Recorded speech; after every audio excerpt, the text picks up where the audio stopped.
12 farmers, 3 hectares of arable land. He read it twice, then once more. 0.0001%. At the factory in Portland, he'd spent 3 years spotting numbers like that in reports on semiconductor defects. It was the level of silicon impurities in distilled water. It wasn't a skill, it was statistical noise. To his right stood a fat man nearly 2 meters tall. Above his head shone a panel reading Siege Master, rank S.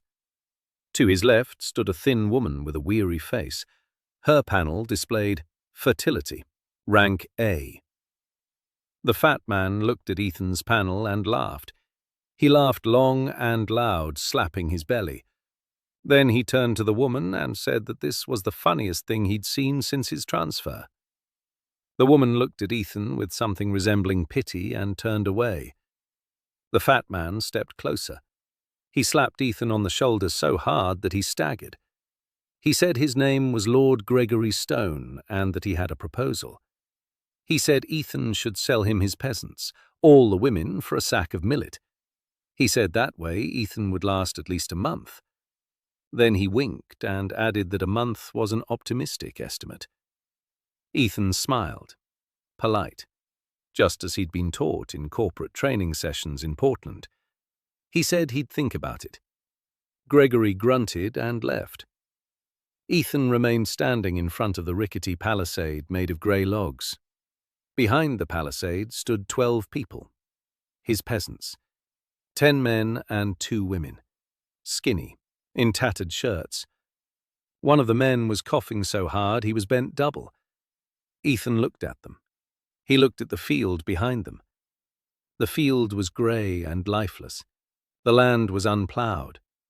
The barn beyond the field was leaning so far that it looked as if it would collapse at the next gust of wind. Ethan closed his eyes. He opened them. The panel was still hanging in front of his face. 0.0001%. He exhaled. He walked up to the stockade. He pushed open the crooked gate.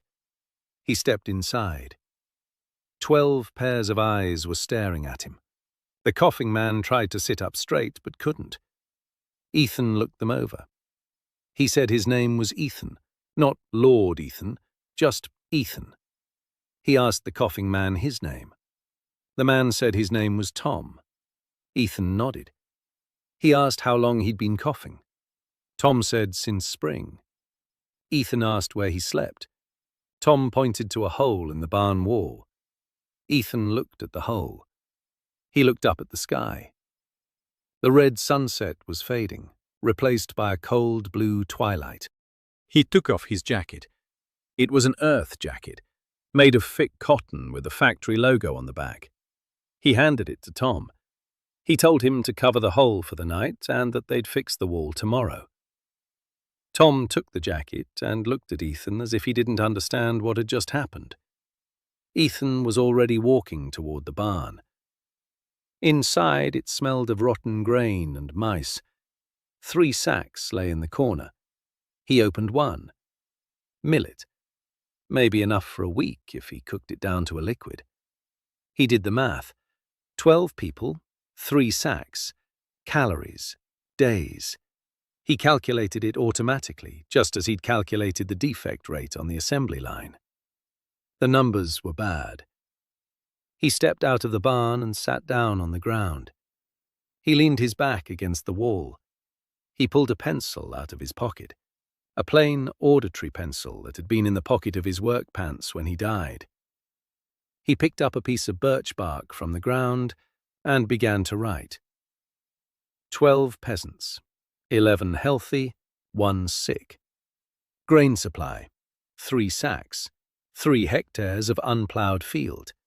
The granary is in disrepair. The stockade is rotten. Talent, 0.0001%. He drew a line under the list and wrote the word he'd written 1,000 times in his work reports. Analysis. The golden panel flickered before his eyes. A new message appeared on it. The Lord's tasks are available. Ethan tapped it with his finger. The list unfolded. Plough 1 furrow. Reward 2 copper coins.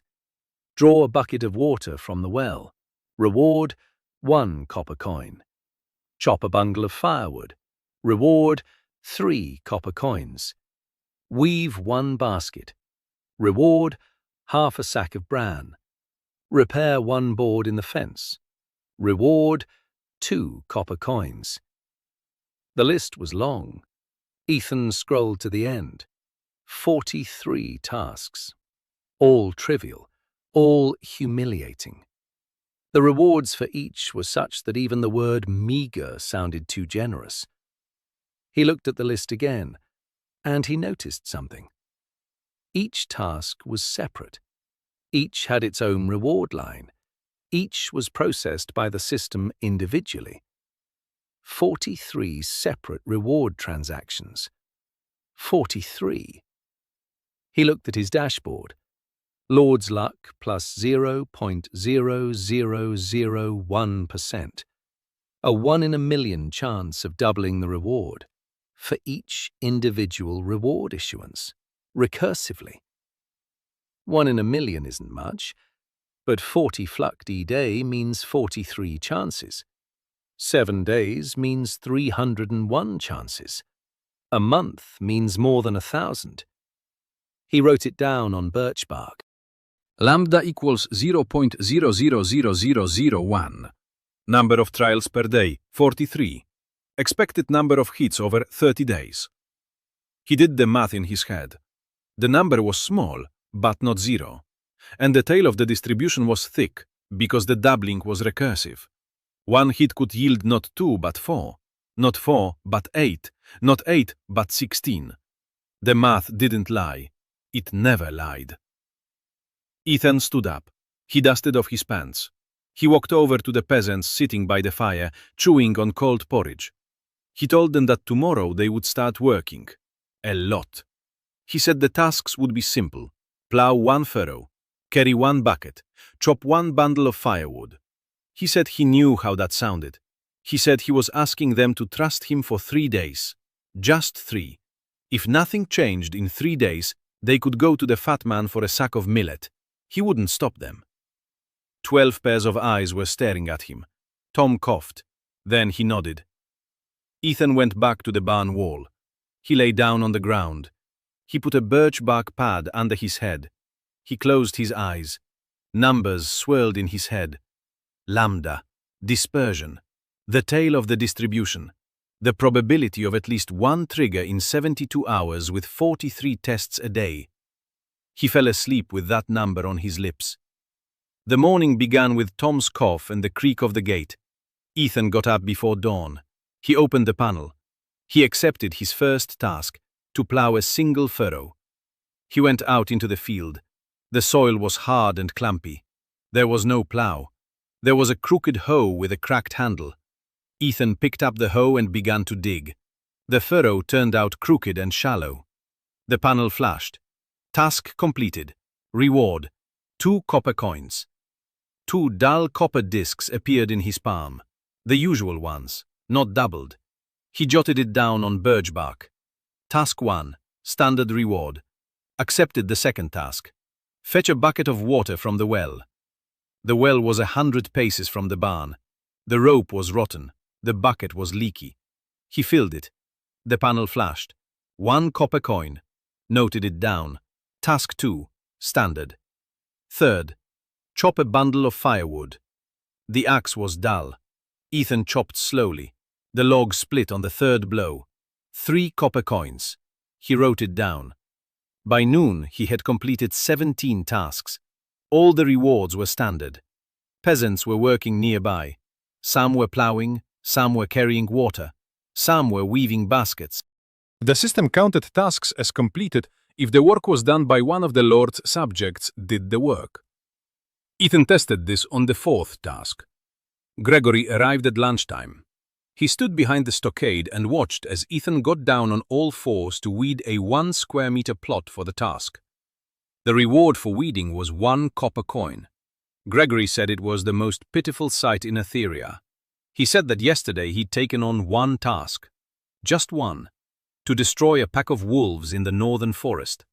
The reward for that was a full set of rank B siege ram. One roll, one prize. Ethan nodded. He kept weeding. Gregory stood there for another minute. He spat. He left. By the end of the first day, Ethan had completed 31 tasks. All the rewards were standard. 31 rolls, 0 hits. He wrote it down, put a period, went to bed. Day 2. 36 tasks. The peasants no longer asked why. They just worked. Tom was coughing but still hauled water. Ethan wrote down every reward. Madaki, bran. Madaki. A handful of nails. Madaki. All standard. 67 throws in 2 days. 0. In the evening, he sat by the campfire and looked at his notes. The numbers were normal. 0 out of 67 with a 1 in a million probability is an absolutely normal result. As expected. He wasn't upset. He simply turned the birch bark over and wrote out a plan for the third day. The third day began the same way. A hoe, a bucket, an axe, a basket, a plank, a nail. Task after task. Ethan tackled them one after another without taking any breaks. The peasants worked like clockwork. Even Tom stopped coughing while he worked. By noon, he had completed 22 tasks. Nothing happened on the 23rd, nor on the 24th. On the 25th, he received 2 copper coins for repairing the plank. Business as usual. On the 26th, 3 copper coins for a bundle of firewood. Business as usual. The 27th task? Chop a bundle of firewood. Ethan picked up the axe. He split a log. The panel flashed. He looked at the reward and blinked. What lay in his hands wasn't a copper coin. What lay in his hands was a copper ingot. A full-fledged copper ingot weighing about 2 pounds. Smooth, heavy, warm. Worth at least 50 copper coins at the capital's auction. For a bundle of firewood. Ethan looked at the ingot. He looked at the panel. The panel showed nothing unusual. Just a line. Mission complete. Reward, 1 copper ingot. No flashes, no chimes, no announcements. The system issued the reward and moved on. He set the ingot on the ground. He took out a birch bark scroll. He made a note. Mission 27, Day 3. Anomaly. Abnormal reward. Multiplier approximately 5 levels. 2 to the 5th power equals 32. Base reward, 3 copper coins. Total value, approximately 50 copper coins. Multiplier factor, around 16. He circled the entry. First. He continued working. Task 28, standard. 29, standard. 30, standard. He didn't stop. 31, standard. Task 32, standard. Task 33, standard. Task 34, fetch a bucket of water from the well. Ethan pulled up the bucket. The rope creaked. Water splashed onto his boots. The panel flashed. A stone lay in his palm. Blue, transparent, the size of a thumbnail. A pear-cut sapphire. Ethan froze. He didn't know anything about gemstones, but the panel helpfully prompted him. A pear-shaped sapphire. Starting price at the capital's auction, 800 gold pieces. 800 gold pieces. For a bucket of water. He stood by the well, holding the sapphire between 2 fingers. His hands didn't tremble. Once at the factory, he'd found an anomaly in a batch of chips that saved the company $200,000. They patted him on the shoulder and gave him a coffee voucher. Here, the system had given him a sapphire. He put the stone in his pocket, deep inside. He zipped it up. He jotted it down on birch bark. Assignment 34. Anomaly number 2. The of doubling is undefined. Cost is anomalous. He continued. Gregory came by again around midday. He stood behind the stockade. Ethan was weaving a basket at that moment. Task 39. Gregory opened his mouth to say another snide remark, and didn't, because a golden glow rose from the ground next to Ethan. Soft, brief. When the glow faded, a man was standing next to Ethan. A man in his 40s, sturdy, with broad palms and a leather apron. He bowed politely to Ethan and said that he was a B-rank carpenter and had arrived to serve his lord. Gregory watched. Ethan watched. The carpenter looked at both of them and waited. Ethan said, "Welcome." He asked his name. The carpenter said his name was Orrin. Ethan nodded and said the barn needed to be repaired before dark. Orrin looked at the barn. He said he'd have it fixed in 3 hours. He left. Gregory stood behind the stockade with his mouth agape. Ethan continued weaving the basket.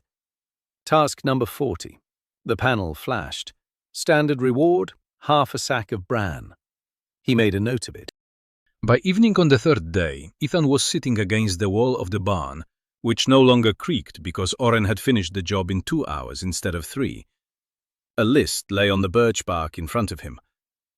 3 days, 107 tasks, 101 standard rewards, 6 anomalous ones, 60 copper ingots, 3 gemstones. The 4th day began with an argument.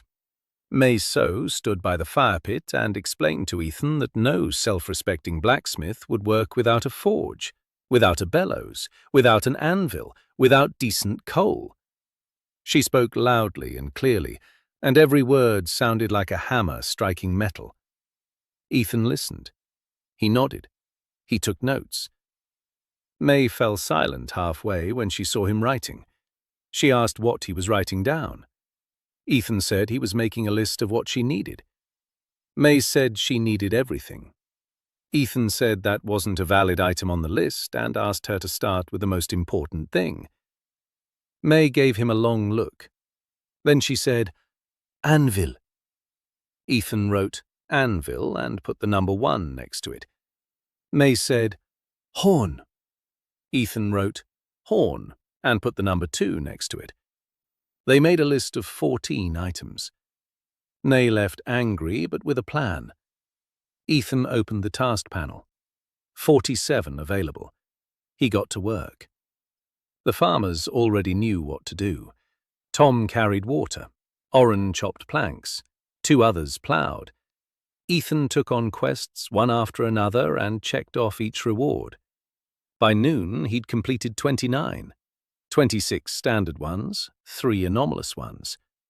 For the anomalous ones, he received a sack of iron nails, 2 skeins of rope, and 30 planks of edged oak. Not sapphires, not gold, but Orrin looked at the planks and said you could build a decent shed out of them in 2 days. Ethan made a note of it. Pattern number 2. Anomalous rewards aren't always precious. Sometimes they're exactly what you need. He underlined the word exactly. Then he crossed it out. Then he wrote it again. He didn't have enough data to claim that the system was tailoring the rewards, but he noted the coincidence. After lunch, the first problem arose. The panel flashed red. Ethan had never seen red before. The message read, "Attention, Lord Ethan. Your estates are located within Lord Gregory Stone's zone of interest. Lord Stone has filed a claim to annex your lands. You have 30 days to raise your territory's rating to D or higher. Current rating, F." Ethan reread the message. F. He didn't know there was a rating lower than F. Apparently there was. He looked toward the hill beyond which lay Gregory's lands. The fat man wasn't wasting any time. Ethan sat down and unfolded a birch bark scroll. He wrote, "Problem, 30 days. Need a D rating. What affects the rating?" He brought up the panel and began searching. The system was stingy with information, but he found what he needed. A territory's rating was based on 5 parameters: population, structures, resource reserves, military strength, level of development. For each parameter, he had 0 or close to 0. Population, 12 plus 3 artisans. Structures, 1 repaired granary. Resource reserves, 3 sacks of grain and a handful of copper coins. Military strength, 0. Quality of life, Ethan didn't even know what that meant in the context of dugouts and holes in the palisade. He wrote down all 5 parameters. Next to each one, he noted the current value and the value required for a D rating. The gap was enormous, but not insurmountable. To reach a D rating, he needed at least 50 people, 3 stone buildings, a 6-month supply of resources, at least 10 armed fighters, and basic infrastructure, including a well, a road, and a fence. Ethan looked at the list. 30 days. He picked up a pencil and began to calculate. If he completed 50 tasks a day, that would be 1,500 rolls per month. At his current observed anomaly rate of about 6%, that's 90 anomalous rewards. The question was which rewards would drop. He couldn't control that, but he could control the quantity. And quantity was the only thing he had. Ethan stood up and went to the villagers. He told them they had 30 days. He told them there would be 3 times as much work. He said he understood how that sounded. Tom coughed and asked what would happen in 30 days if they couldn't manage it. Ethan told the truth. He said Gregory would take their land, their homes, and them as well. The 12 people remained silent. Meso stood to the side with her arms crossed. She wasn't a peasant. She wasn't obligated to stay. Ethan looked at her. He said she could leave, that an A-rank blacksmith would find a place with any lord.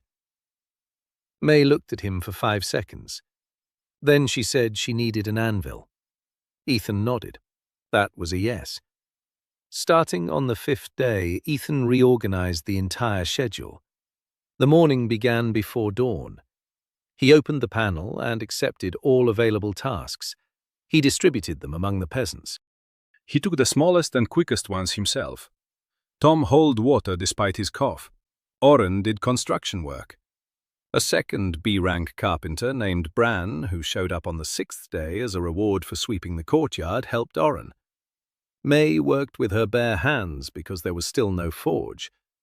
She shaped iron nails with a stone. She sharpened knives on a piece of granite. She cursed every morning. Ethan listened and took notes. On the 7th day, he completed 54 tasks, 48 standard ones, 6 anomalous ones. One of the anomalous ones gave him an anvil, not a new one, a used one, with a crack along the edge, but a real anvil made of good steel. It appeared from the glow right where May was standing, hammering in the nails. May looked at the anvil. She looked at Ethan. Ethan shrugged and said that the task was to dig a hole for a post. May knelt down in front of the anvil. She ran her hand over the steel. Then she stood up and walked away without saying a word. Ethan wrote it down on birch bark. Day 7, Task 39. Reward, anvil, rank B-. Condition, used. Meso's reaction, silence. He thought for a second and added, a good silence. The days passed. Ethan kept track. He took notes. He built tables on birch bark. By the 10th day, he had enough data to see the first real pattern. The anomalies weren't random. They followed a distribution, but not the one he expected. The trigger frequency fluctuated. On days when he completed more than 40 tasks, the frequency rose. On days when he completed fewer than 30, it dropped to nearly 0. He wrote this down in large letters. The threshold effect. The system rewards volume, not quality, volume. This changed everything. It meant that he didn't just need to work. He needed to work more, much more. He needed more hands, more people, more tasks. On the 10th day, the panel showed that the estate's rating had risen to F. Not F-, just F. The population had grown to 23.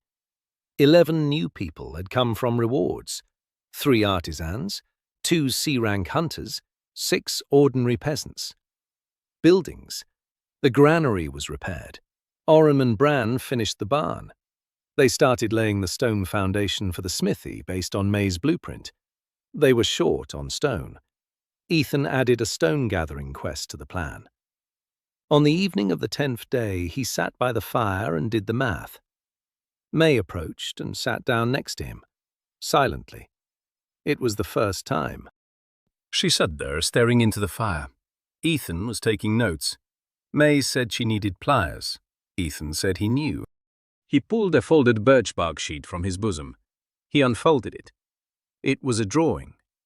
Pliers, but not ordinary ones. The handles were different lengths. The left one was shorter and thicker. The right one was longer and thinner. The grip angle was offset 3 degrees to the left. May took the drawing. She looked at it. She looked at her left hand. Her thumb had healed unevenly after an old fracture. Ordinary pliers were uncomfortable for her. She hadn't told anyone this. Ethan said he'd noticed how she shifted her grip on the hammer on the 3rd strike. He said it meant her left hand got tired faster. He said he'd redrawn the tongs to fit her hand. He said she should try them when the forge was ready. May held the blueprint. She was silent. Then she stood up and left. Ethan heard her hammering the anvil in the dark for an hour, without a workpiece. She was just hammering. He made a note of it. Day 10. The drawing of the tongs was handed over. The hammer could be heard until midnight. The reason is unclear. Hypothesis, an emotional reaction. Classification, positive. On the 11th day, he received a reward for the task of carrying a log from the stream to the village, a reward that made him sit down on the ground. A B-rank farmer, a 26-year-old woman, wearing wooden glasses with a crooked arm. She emerged from the glow. She adjusted her glasses. She looked around. She said her name was Clarissa Jennings, that she was a rank B manager, that she was ready to take on the challenge was a rank B manager, that she was ready to work. Ethan looked at her. Glasses, wooden frames, the left temple pressed against her ear. He could tell by the red mark on her skin. Clarissa asked where her workstation was.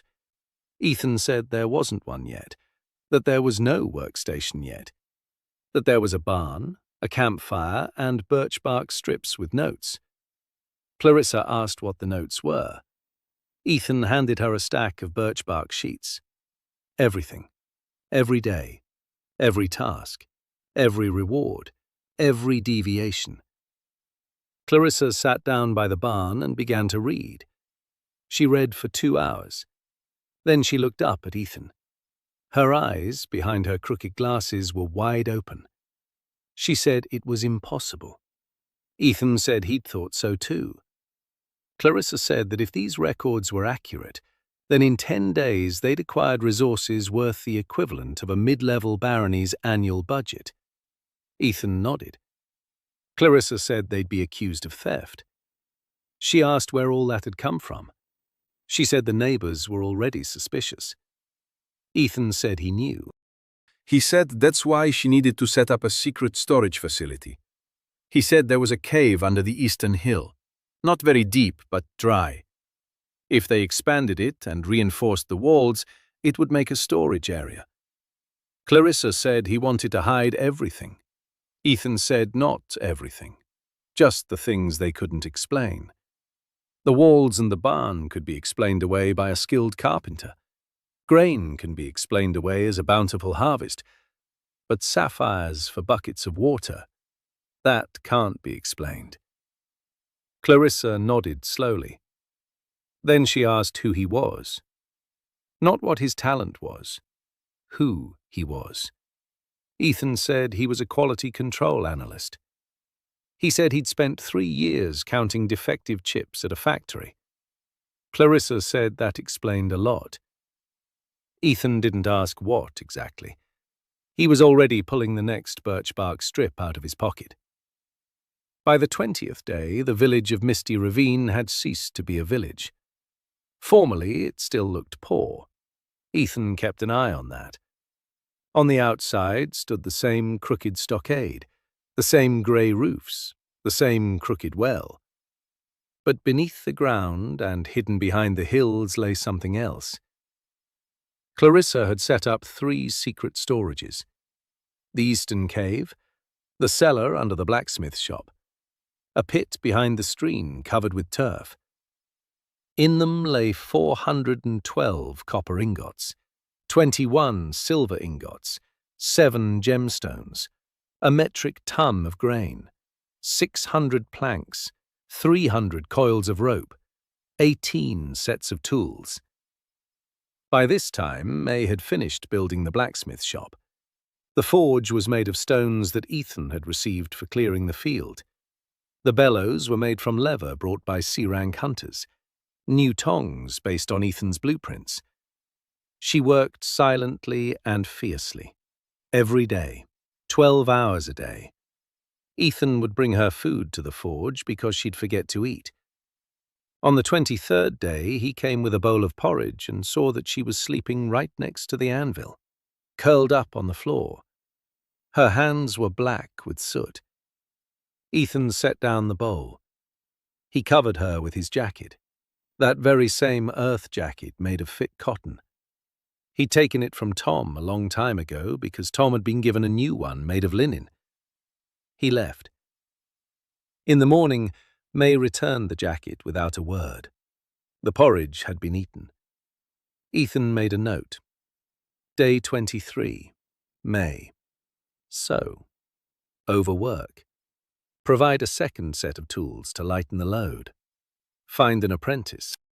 By the 25th day, the population was 38 people. The rating had risen to F+. Gregory sent a messenger. The messenger said that Lord Stone was offering to renegotiate the terms. A trade agreement instead of a takeover. 10% of resources monthly in exchange for protection. Ethan told the messenger he would think it over. The messenger left. Clarissa asked what he was going to do. Day 31 began with a stranger at the gate. A peasant named Darren ran up to Ethan and said there was a man with a sword standing by the palisade.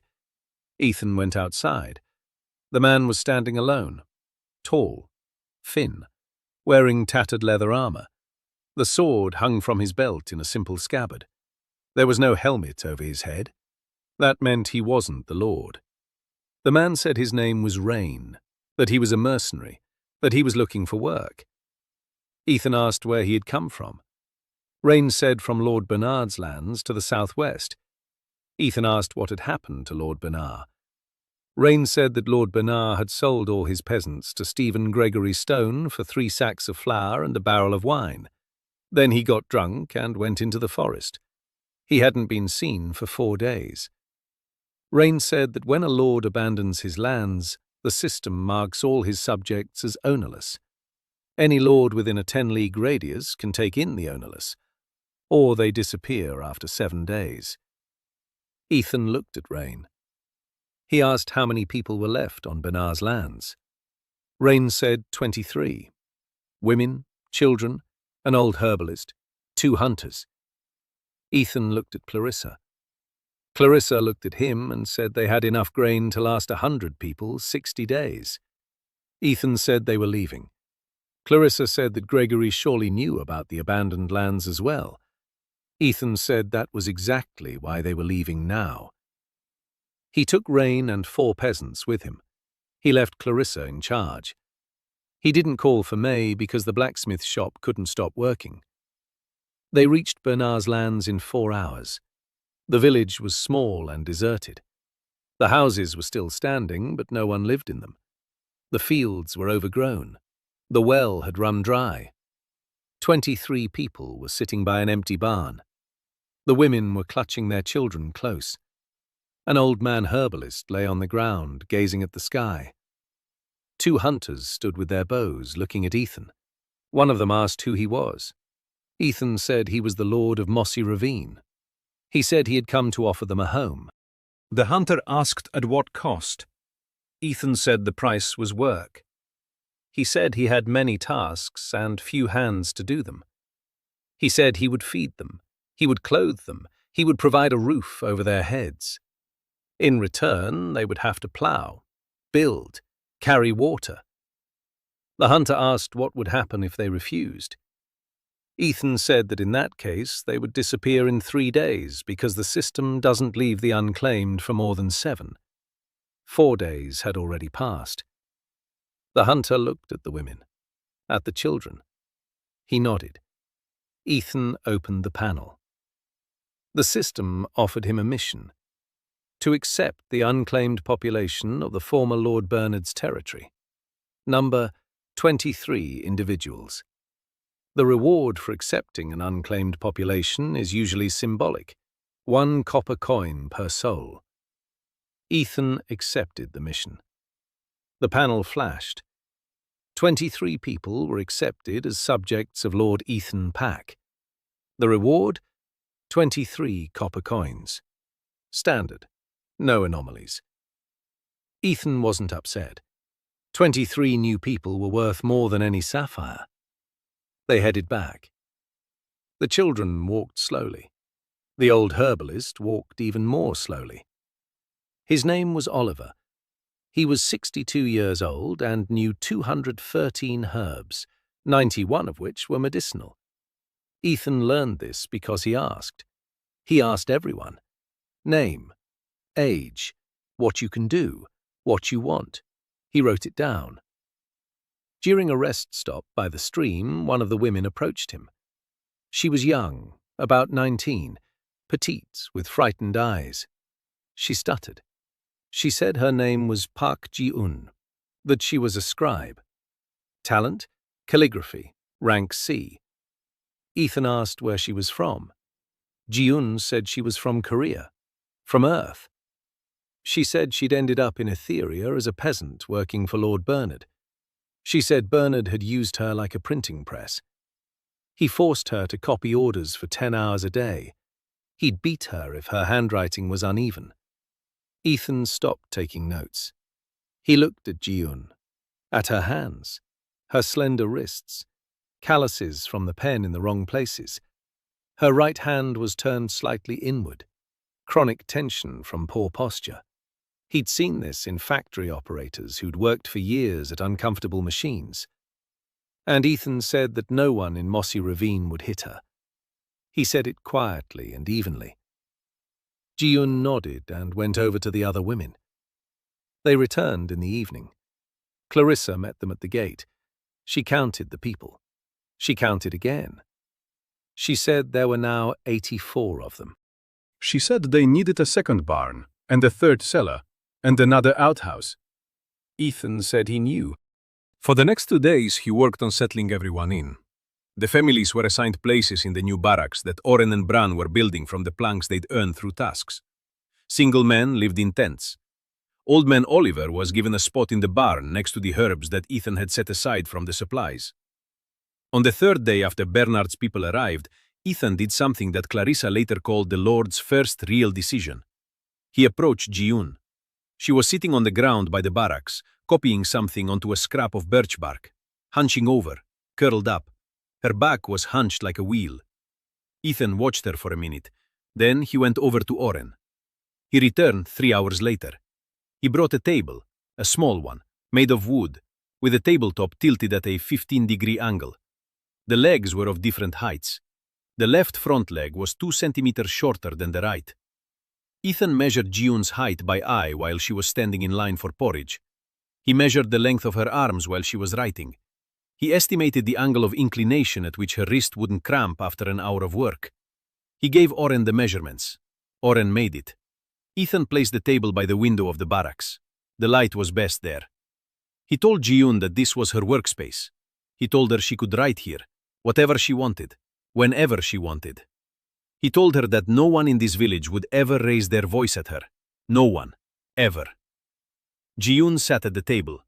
She ran her hand over the slanted tabletop, over the smooth wood. She touched the edge. She looked up at Ethan, and she began to cry. Quietly, silently, just tears running down her cheeks. Ethan stood nearby.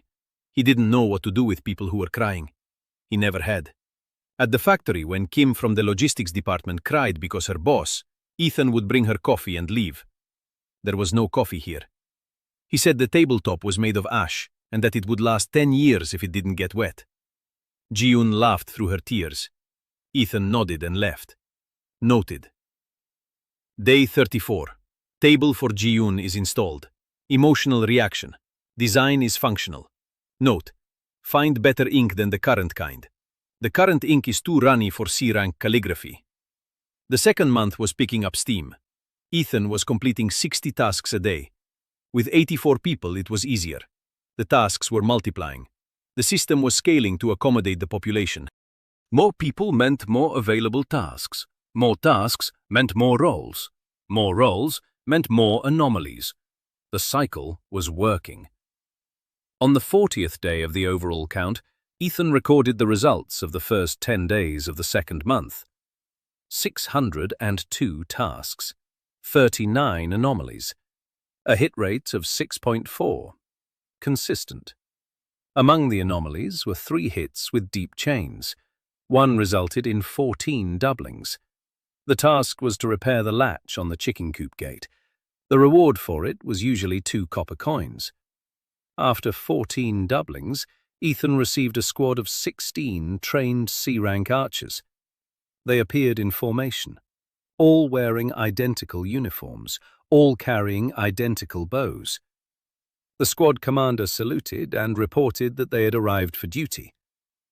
Clarissa stepped out of the barn and sat down on a step. She said she needed to catch her breath. Ethan made a note of it. Day 40. 14 doublings. Multiplier, 16,384. Initial reward, 2 copper coins. Final reward, 16 rank C archers. The system converts monetary value into an equivalent resource. Note, do not try to understand the logic behind the conversion. Accept it as a given. The archers changed the situation. For the first time, Ethan had military strength. Not much, 16 men, but 16 C-rank archers aren't peasants with pitchforks. They're fighters who can hit the bullseye from 50 paces. Ethan stationed them to guard the perimeter. Quietly, no fanfare. The archers lived in a separate barracks behind the smithy. They trained in a ravine behind the eastern hill where they couldn't be seen from the road. Clarissa registered them in the documents as a hunting party. On the 45th day, Gregory arrived. He wasn't alone. With him were 20 soldiers in full armor, spears, shields, rank B, serious people. Gregory stopped at the palisade. The palisade was still crooked. Ethan still hadn't fixed it. Gregory said he'd heard that Ethan had taken Bernard's people. He said they were his people. He'd filed a claim for them first. Ethan said the system had accepted his claim because he'd arrived first. Gregory said it wasn't a matter for the system. It was a matter of respect. Ethan said he respected Lord Stone. He said this politely, with a smile. Gregory said that respect is measured not by words but by resources. He offered compensation. Half the people back, or the equivalent in grain. Ethan said he'd think about it. Gregory looked at him for a long time. Then he turned to his soldiers. Then he turned back. He said he'd give him 3 days to think it over. He left. Ethan stood by the palisade and watched him go. Clarissa approached. She said quietly that 20 B-rank soldiers was a serious matter. Ethan said he knew. He said that Gregory actually had 60, not 20. Clarissa asked how he knew. Ethan said he'd been counting. Every time Gregory's messengers passed through their lands, he'd noted the number of armed men in their escort. Based on the average patrol size and the frequency of shifts, He could calculate the total garrison strength zone, give or take 10%. Clarissa looked at him. Gregory's soldiers had been stationed at the border for 7 days. For 7 days, Ethan had worked as usual. 60 tasks a day. Records, calculations, anomalies. The peasants were on edge. Archers sat in a ravine behind the hill sharpening their arrows. May forged knives and said nothing. Clarissa balanced the books and pretended everything was normal. On the 8th day, the soldiers left. They simply packed up and left. Ethan made a note of it. Day 56. The blockade has been lifted. Reason unknown. Hypothesis: Gregory received a more important assignment or encountered a problem elsewhere. The reason became clear 2 days later. A messenger brought news from the south. Lord Marcus Hall, head of the Golden Dawn Alliance, had begun an expansion to the east. 3 minor lords between Gregory's territory and the Golden Dawn's sphere of influence were absorbed within a week. Gregory recalled his soldiers because he needed them on the western border. Ethan sat by the campfire and listened to the messenger. Marcus Hall. Talent: Fire Commander, SSR rank. A former Marine officer from Earth. An army of nearly 3,000 fighters. Fire mages, siege engines. An alliance of 12 lords under his command. Ethan jotted down the name. He underlined it. This was on a whole different scale. Gregory, with his 60 soldiers, was a local bully. Marcus Hall was an army. Ethan looked at his notes. He had 16 C-rank archers, 84 people in the population, a blacksmith shop, 3 warehouses, a rickety palisade. He drew a line under the entry and wrote, "New priority. Invisibility." The next day he summoned Clarissa and May. The first meeting in the history of Mossy Ravine. 3 people gathered around the campfire early in the morning. Ethan said that a threat had emerged on a scale they had never seen before. He said that Marcus Hall was heading east and would reach them sooner or later. He said they had 2 options. Option 1, grow as fast as possible and prepare for battle. Option 2, grow as fast as possible and hide. May said that hiding was shameful. Ethan said that losing meant certain death. May fell silent. Clarissa said she was in favor of the second option, but she asked how they could hide a village with a population of 100 people. Ethan said it was possible. He explained. A domain's rating in the system is public information.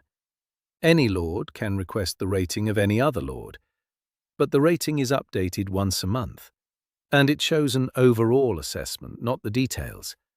A lord can see that his neighbor has a D rating, but he can't see how many soldiers he has, how much grain, how many artisans. Ethan said that their goal was to keep their rating as low as possible, officially. In reality, they needed to grow, but in a way that would make the system consider them weak. Clarissa asked how to trick the system. Ethan said it can't be tricked. The system calculates the rating based on 5 parameters: population, structures, resources, military strength, and infrastructure. The population can't be hidden. The system knows every subject by name. But only permanent structures are counted. Stone or log structures. If you build with lightweight materials and don't register them as permanent structures, the system doesn't count them. Resources are counted only if they're stored in the Lord's official warehouses. The system can't see secret warehouses unless they're registered. Military strength is calculated based on registered fighters. Ethan registered the archers as a hunting guild. The system classified them as civilians. Clarissa said that was clever. May said it was cowardly. Ethan said it was statistics. If the rating shows a D but their actual strength corresponds to a B, then they have an advantage known as the enemy's assessment error. At the factory, such errors cost millions. Here they'll cost lives. The lives of others, not theirs. May looked at him. She said that for an analyst he was saying some scary things. Ethan said he wasn't saying scary things, he was saying accurate things. May snorted. It was almost an endorsement. The plan worked. Ethan introduced 3 rules that Clarissa called the Shadow Protocol. First, all new structures must be built of wood and earth. No stone structures except for the 3 existing buildings. Second, all resources above the minimum must be stored in secret warehouses. Keep the official warehouses half empty. Third, all new fighters were to be registered as artisans or peasants. No military registration. Ji-yoon became a key figure in this protocol. Her C-rank calligraphy allowed her to create documents that the system accepted as official. She registered archers as carpenters, swordsmen as plowmen, and healers as herbalists. The documents were flawless. Ethan checked every single one. Once he found an error in the date. He didn't tell Ji-yoon it was a mistake. He said he was asking because he wasn't sure himself. Ji-yoon checked it and corrected it. She didn't cry. She wasn't scared. She just corrected it. Ethan made a note of it. Day 62. Ji-yoon. Reaction to being pointed out an error was appropriate. Progress in emotional stability noted. The second month was a month of growth in the shadows. Ethan was completing 70 tasks a day. The population was growing. By the 60th day, there were 102. By the 70th, there were 139. Anomalies brought in artisans, hunters, fighters, resources. Once, for the task of cleaning out a pigsty, Ethan received a complete library of basic military manuals, rank B, 32 volumes. Rain, a mercenary who had stayed in the village after the first day and settled in as the security commander, grabbed the first volume and didn't let it out of his hands for 3 days. He said it was the best gift of his life. Ethan said it was a pig. Rain didn't get it. Ethan didn't bother to explain. On the 65th day, something happened that Ethan had both been waiting for and dreading at the same time. He tried to trick the system. The task was as follows. Dig a ditch 10 meters long. The reward was 5 copper coins. Ethan thought that if he divided the trench into 10 one-meter sections, he'd get 10 tasks worth 1 copper coin each instead of 1 task worth 5, 10 rolls instead of 1. He formulated a request to the system. Split the task. The panel flashed red. The message was brief. Attempt to manipulate the task format detected. Lord Ethan Pack's rewards have been frozen for 24 hours. Ethan stood there staring at the red panel. 24 hours. A whole day without rewards. At his current pace, that meant losing 70 throws. He made a note. Day 65. Attempt to split the task. Result, 24-hour freeze. Conclusion. The system tracks intent, not the wording. This means it has a model of Lord's behavior. It knows I'm trying to increase the number of throws. Below this entry, he wrote in large letters, "Don't try it again. The cost of the mistake is too high." He didn't work for 24 hours. He sat by the barn wall and thought. May came by around noon. She asked why he wasn't accepting assignments. Ethan explained. May said he was an idiot. Ethan said she was right. May said he hadn't agreed so quickly before. Ethan said the data was unambiguous. May snorted and left. An hour later, she returned with a bowl of hot soup. She set it down beside him. She didn't say a word. She left. Ethan ate the soup. He made a note. Day 65. May so. Brought food without being asked. Classification. Care. Note. Do not comment. She doesn't like it when people notice.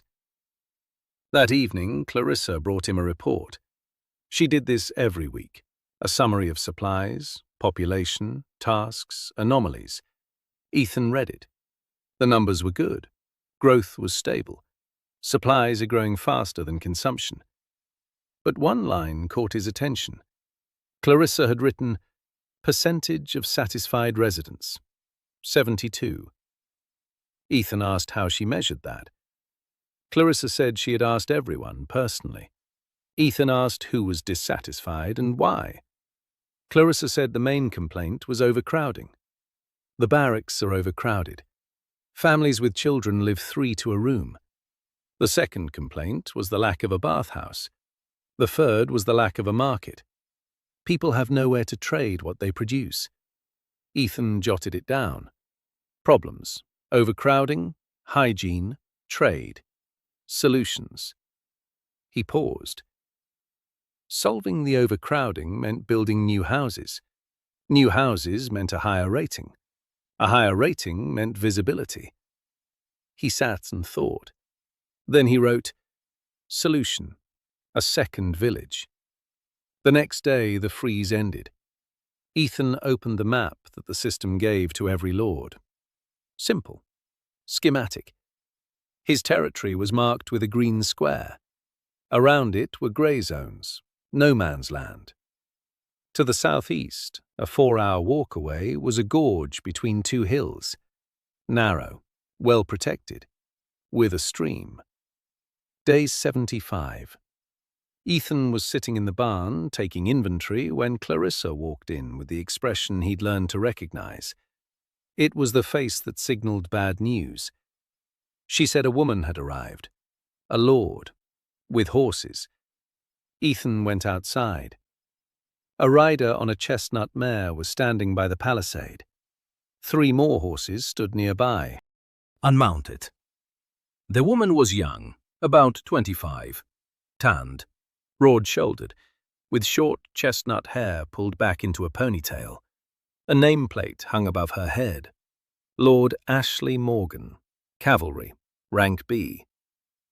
Ashley looked at Mossy Ravine, at the crooked stockade, at the grey roofs, at the peasants who had stopped working and were staring at her.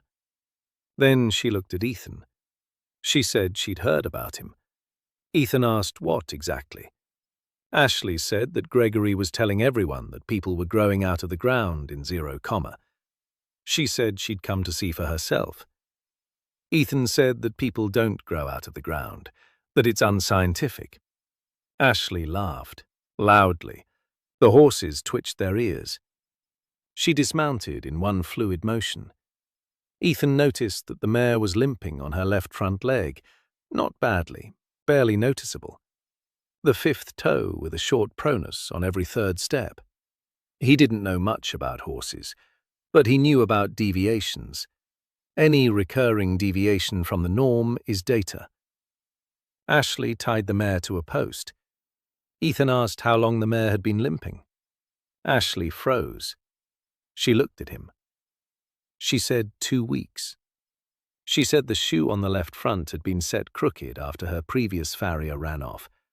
She said she'd visited 3 lords and no one could reshoe it properly. Ethan said he had a farrier. He nodded toward the smithy. He said it was Meso, rank A. Ashley raised her eyebrows. She said that rank A was no joke. Ethan said that May never jokes around. He led Ashley to the smithy. May was standing by the forge, shaping a strip of steel. She saw the horse. She saw the horseshoe. She bent down. She lifted the mare's leg. She examined the hoof. She said the horseshoe wasn't just crooked. It was the wrong size, 2 fingers wider than it should be. This horse's left hoof was narrower than the right. She said whoever had shoed this animal hadn't even noticed the difference between the hooves. Ashley said she knew that in Etheria decent farriers are few and far between. May said she needed an hour. She went into the smithy. An hour later she came out with 4 horseshoes. Each was a different size, 1 for each hoof. She forged them by eye, without any measurements. Rank A. May reshod the mare in 20 minutes. The horse stood up. She took a step. Ashley watched. The mare took 10 steps, 20, 30. No limping. Steady, smooth. Ashley stood there watching her horse. Then she turned to Ethan. She said she'd pay anything for those horseshoes. Ethan said he didn't need payment. He said he had a question. He asked how many horses she had in her herd. Ashley said 42. Ethan asked how many of them were properly shod. Ashley paused. She said not a single one. Ethan nodded. He said he had a proposal. May would forge horseshoes for all 42 horses, for free. Each horseshoe tailored to a specific hoof. In exchange, Ashley gives him oats, as much as she can. Ashley asked why he needed oats. He doesn't have any horses. Ethan said that oats aren't just food for horses. Oats make porridge. Porridge is food for 140 people. Ashley looked at the village, at the farmers, at the children playing by the well. She said that there were 140 people. Ethan said yes. Ashley said that a month ago he had 12. Ethan said yes. Ashley looked at him for a long time. Then she said she'd bring the oats. 200 sacks. And she said she wanted to see how he did it.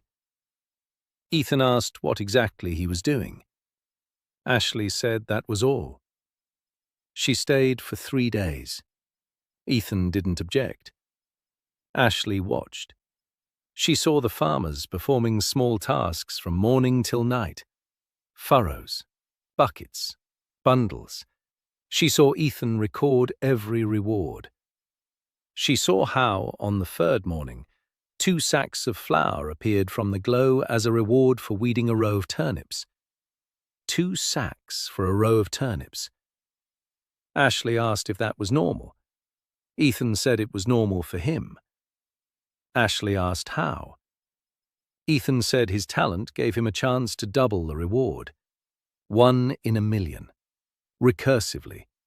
The more tasks, the better the odds. Ashley said that 1 in a million is nothing. Ethan said that 1 in a million, with 100 rolls a day, isn't nothing. It's the tail of the distribution. Ashley said she didn't understand. Ethan said she didn't need to. He said only one thing mattered. He does a lot of small things. And sometimes a small thing yields a big result. That's all. Ashley said it was the strangest explanation she'd ever heard. Then she said she liked it. On Ashley's 2nd day there, something happened that Ethan hadn't planned for. Ashley's mare, nicknamed Red, was standing at the stall, chewing hay. Ethan was walking by and noticed that the hay was wet. It had rained during the night. Wet hay is bad for a horse with a history of lameness. He found some dry hay in the barn. He brought it over and replaced the wet hay. Then he noticed that the stall was in an open area. It was going to rain again. He called Oren. 2 hours later, a canopy stood over the stall. Simple, wooden, but with just the right slope so that water would run away from the stall. Ashley returned from a ride and saw the canopy. She asked who had put it up. Clarissa said Ethan. Ashley found Ethan by the barn. He was writing down the results of the morning's tasks. Ashley stood in front of him and said nothing. Then she said that no one had ever done anything for her horse before. Everyone just shoed him haphazardly, fed him whatever was available, put him wherever they happened to. She said that Red meant everything to her horse. Red is the only thing left from her past life. On Earth, Ashley was a riding instructor in Kentucky. Red isn't from there, but she reminds her of it. Ethan listened. He nodded. He didn't take notes because he realized this wasn't the time for that. Ashley said she had 27 people, a small village 2 valleys away. Talent. Cavalry, rank B. She breeds horses. She trains riders. But there's nothing to feed the people. The oats go to the horses. The people get whatever's left over. She didn't come to Ethan because she'd heard about the people from the earth. She came because she'd heard that he had grain, that he feeds everyone, that no one goes hungry. Ethan said he'd take the oats, but not as payment for horseshoes, as the start of a trade agreement. She provides oats and horses for transporting goods. He provides grain and horseshoes, every month, equal terms. Ashley said these were unequal terms, that he was giving more. Ethan said that horses are worth more than grain in this world. He said that in 6 months she'll understand. Ashley said that in 6 months either his neighbors will eat him alive or he'll be the strangest lord in Aetheria. Ethan said the latter. Ashley laughed again. Then she said she was staying. Ethan asked what staying meant. Ashley said she wasn't moving, but her village was right where it was, but that she was his ally, that her 42 horses were his 42 horses if he needed them. Ethan said he'd write that down. Ashley said he writes everything down. Ethan said yes, that it's a habit, that at the factory anything not written down doesn't exist. Ashley looked at him for a long time. Then she said something strange. She said he didn't seem like the Lord, not like an analyst, more like a man who's very tired but won't let himself stop. Ethan didn't answer. He wrote it down. Day 77. Alliance with Lord Ashley Morgan. Cavalry, rank B, 42 mounted troops, 27 civilians. Trade agreement, grain for oats. Strategic value, mobility and logistics. He wrote below that, personal note. She noticed. He didn't finish writing what exactly. Ashley left on the 4th day, with 20 sacks of grain on spare horses. By that time, May had already started shoeing the entire herd. She worked on 10 a day. She measured each one. She adjusted each one.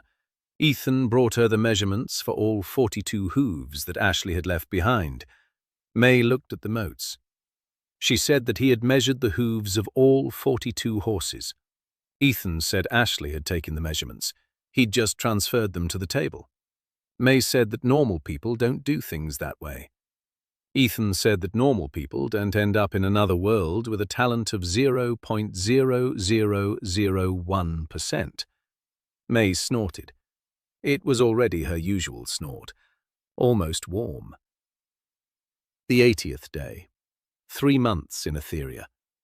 Ethan opened the birch bark and tallied the results. The population of Mossy Ravine was 152 people. The population of Section 7 was 41 people. The Alliance population of Ashley Village was 27. A total of 220 people under his influence. Combatants. 16 C-rank archers, 4 C-rank swordsmen, 8 B and C-rank hunters, all registered as civilians. Artisans. 1 A-rank blacksmith, 3 B-rank carpenters, 2 C-rank masons, 1 B-rank manager, 1 C-rank scribe, 1 unranked herbalist. Resources. Enough to feed 250 people for 4 months. The secret storerooms are 70% full. Meshisti Ravine's official rating is D. Its actual level, according to Ethan's calculations, is B-. The gap between the official and actual ratings was 3 full ranks. That was his weapon. He closed the birchbark scroll. Clarissa approached and sat down beside him. She said she'd received news from a merchant who'd passed through their lands that morning. She said the Talent Assessment Guild was conducting inspections in the region. They were looking for anomalies. They were checking on lords whose growth didn't match their talent. Ethan looked at Clarissa. She adjusted her glasses. The left temple was still pressing on her. Ethan made a mental note. Steel frames. Get them done this week. He said aloud that this was to be expected. He said that a rise from F to D in 3 months with a talent rating of 0.0001% was an anomaly visible even from the capital. Clarissa asked what they would do. Ethan said they needed to prepare. He said they might have a month before the guild reached Mossy Ravine. During that month, they needed to do 2 things. First, remove all records of anomalies from official documents. Keep them only in his personal notebook. Second, prepare a cover story, an official narrative that explains the growth without mentioning the doublings. Clarissa asked what kind of story.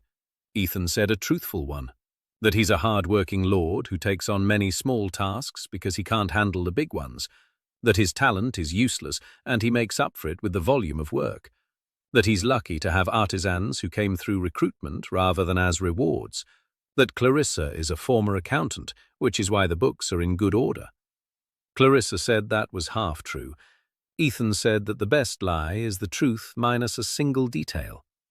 Clarissa said that on Earth she would have been fired for that. Ethan said that on Earth they'd both already been fired. Out of life. Clarissa didn't laugh. Ethan wrote it down. Day 85. Ethan stood on the hill behind the blacksmith shop and looked down the road to the west. A wagon was traveling down the road. Just one. Unescorted. A woman was walking behind the wagon. She wore a dark hooded cloak. Clarissa stood beside him, squinting. She said the wagon belonged to the government. It had the guild's seal on the side. Ethan said he could see it, sooner than he'd expected. He thought they had a month. 4 days had passed. The woman in the cloak approached the palisade. She pulled back her hood. Young, about 28. Black hair tied in a bun. Glasses with thin silver frames. Her face was calm and inscrutable, like a locked door. The panel above her head, Lee So-min, an appraiser with the Talent Appraisal Guild. Talent Analysis, SS rank. Ethan read it and felt a chill run down his spine. SS rank. He'd seen A and B ranks. He'd seen S on Gregory. He'd heard about SSR on Marcus Hall.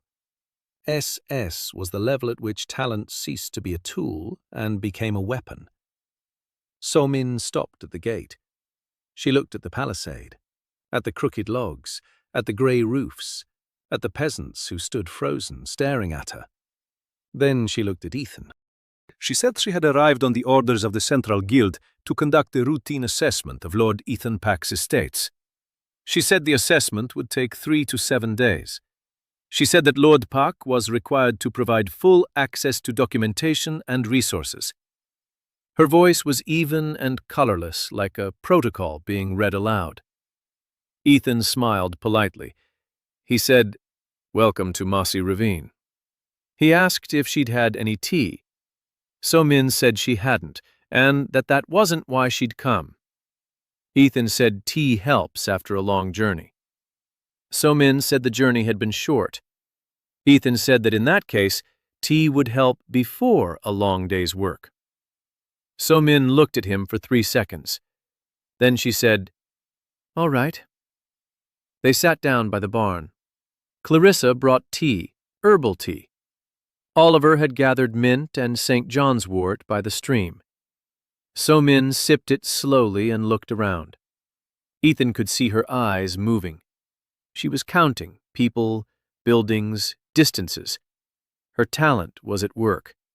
He didn't know exactly how, but he could see it was working. So-min set down her cup. She said she'd start with the documents. Ethan nodded to Clarissa. Clarissa brought a stack of birch bark sheets, official ones, clean, with Ji-yoon's perfect handwriting. Population records, building records, resources. Everything Ethan had prepared for the cover story. Though one detail was missing. So-min read quickly. She flipped through the pages one by one. An hour later, she looked up. She said the documentation was in order. She said the records were kept at the barony level, not the village level. She asked who kept the records. Ethan pointed to Clarissa. So Min looked at Clarissa, at her glasses, at the steel frames. She remarked that the frames were well made. Clarissa said thank you. So Min said that wasn't a compliment, it was an observation. Blacksmithing of rank A or higher, in a village with a D rating. That's the first discrepancy. Ethan made a mental note. She noticed the frames. In 2 minutes. So Min had been working for 3 days. She'd gone around every house, every shed, every well. She talked to the villagers. She asked when they'd arrived, where they were from, how they lived, whether they were happy. The villagers answered honestly. They were happy. That didn't bother Ethan. Something else did. So Min wasn't just counting. She saw connections. On the second day, she stood by the forge and watched May work. Then she turned to Ethan and said that the tongs in the blacksmith's hands were non-standard. The left handle was shorter, the right one was thinner. She asked who had drawn up the blueprint. Ethan said he had. So Min asked why the tongs were non-standard. Ethan explained that May had an old fracture in her left hand. Standard ones are uncomfortable. So Min was silent for 5 seconds. Then she said that a lord who customizes tools to fit his blacksmith's hand isn't a lord with a talent of 0.0001%. He's a lord who pays attention. Ethan said that one thing doesn't preclude the other. So Min said it does, because lords with useless talents don't survive long enough to notice fractures in their people. They're too busy just surviving. Ethan didn't reply. So Min jotted something down in her notebook. The notebook wasn't made of birch bark. It was a real notebook, with paper, with a thin leather cover. Ethan thought the notebook was worth more than his entire official supply of resources. The third day was critical. So Min asked to see the warehouses. Ethan showed her the official ones. Half-empty shelves, 3 sacks of grain, a box of nails, a coil of rope. So Min walked around the warehouse. She looked at the floor. She looked at the walls.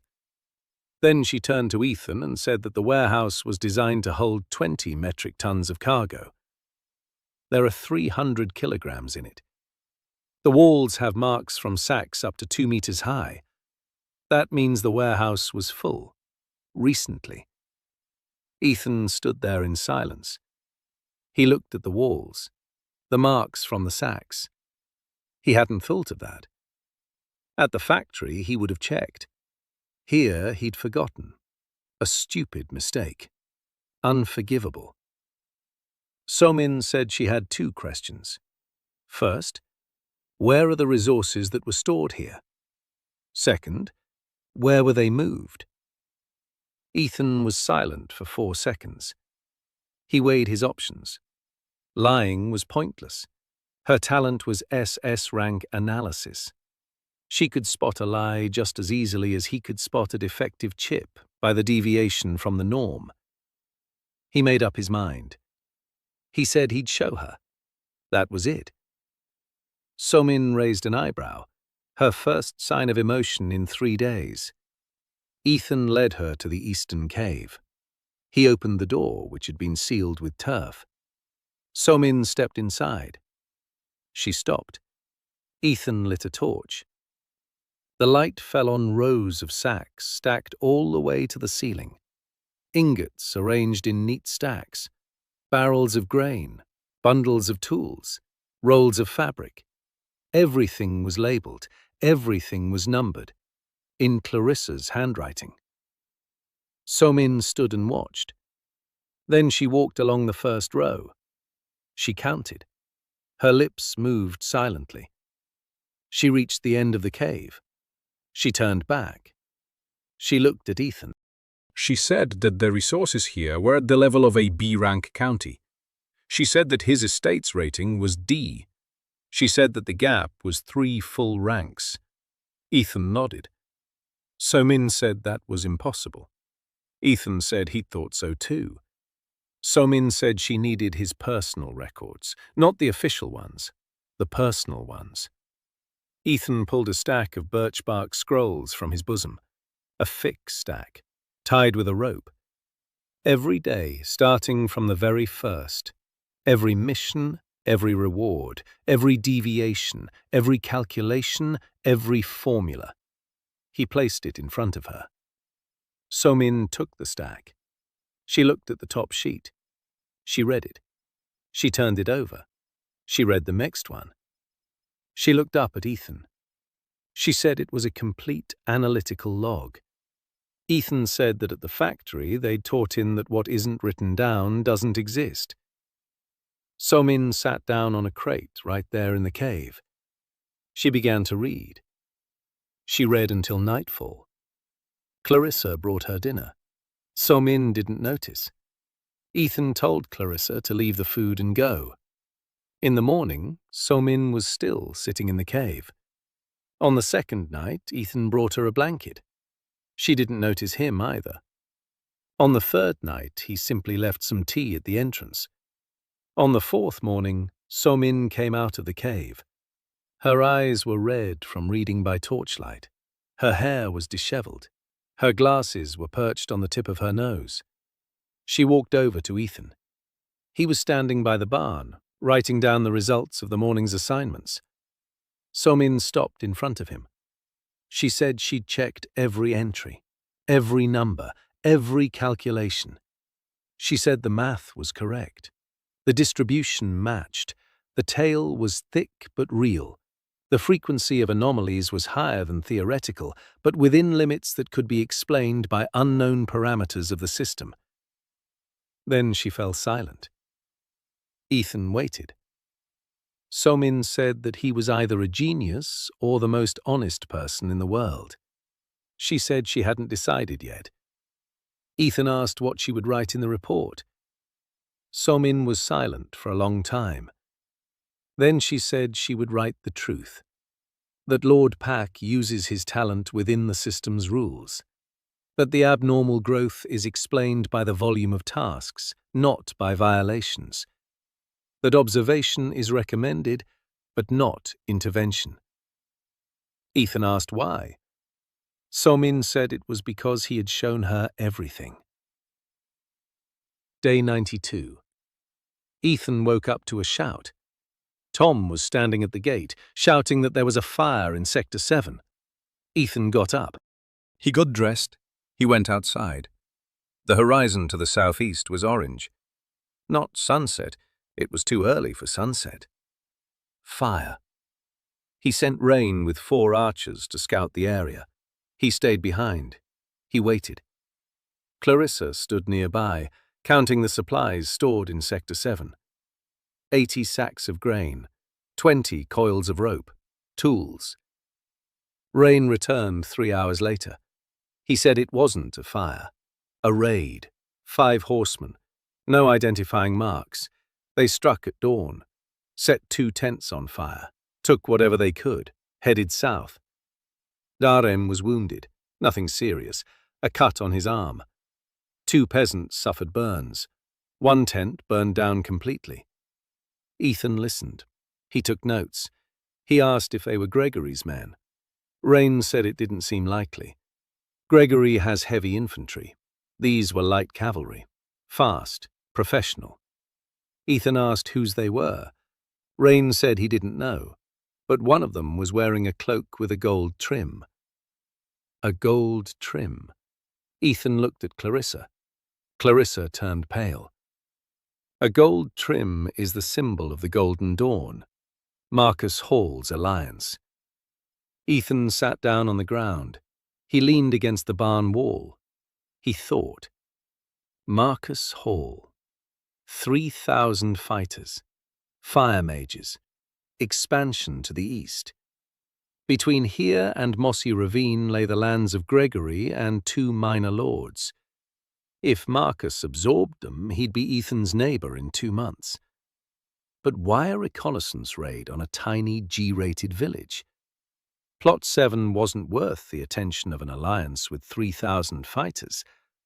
unless they were looking for something specific, or someone. Ethan unfolded the birch bark. He wrote, Hypothesis. The raid on Section 7 was not random.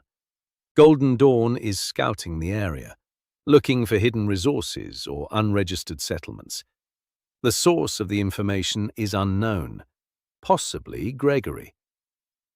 He called a meeting, the second in the history of Mossy Ravine. Now there were 5 people seated at the table: Ethan, Clarissa, May, and Rain, and Ji-yoon, whom Ethan had called in because she needed to take the minutes. Ji-yoon sat at her slanted desk, which Oren had moved to the barn, and wrote down every word.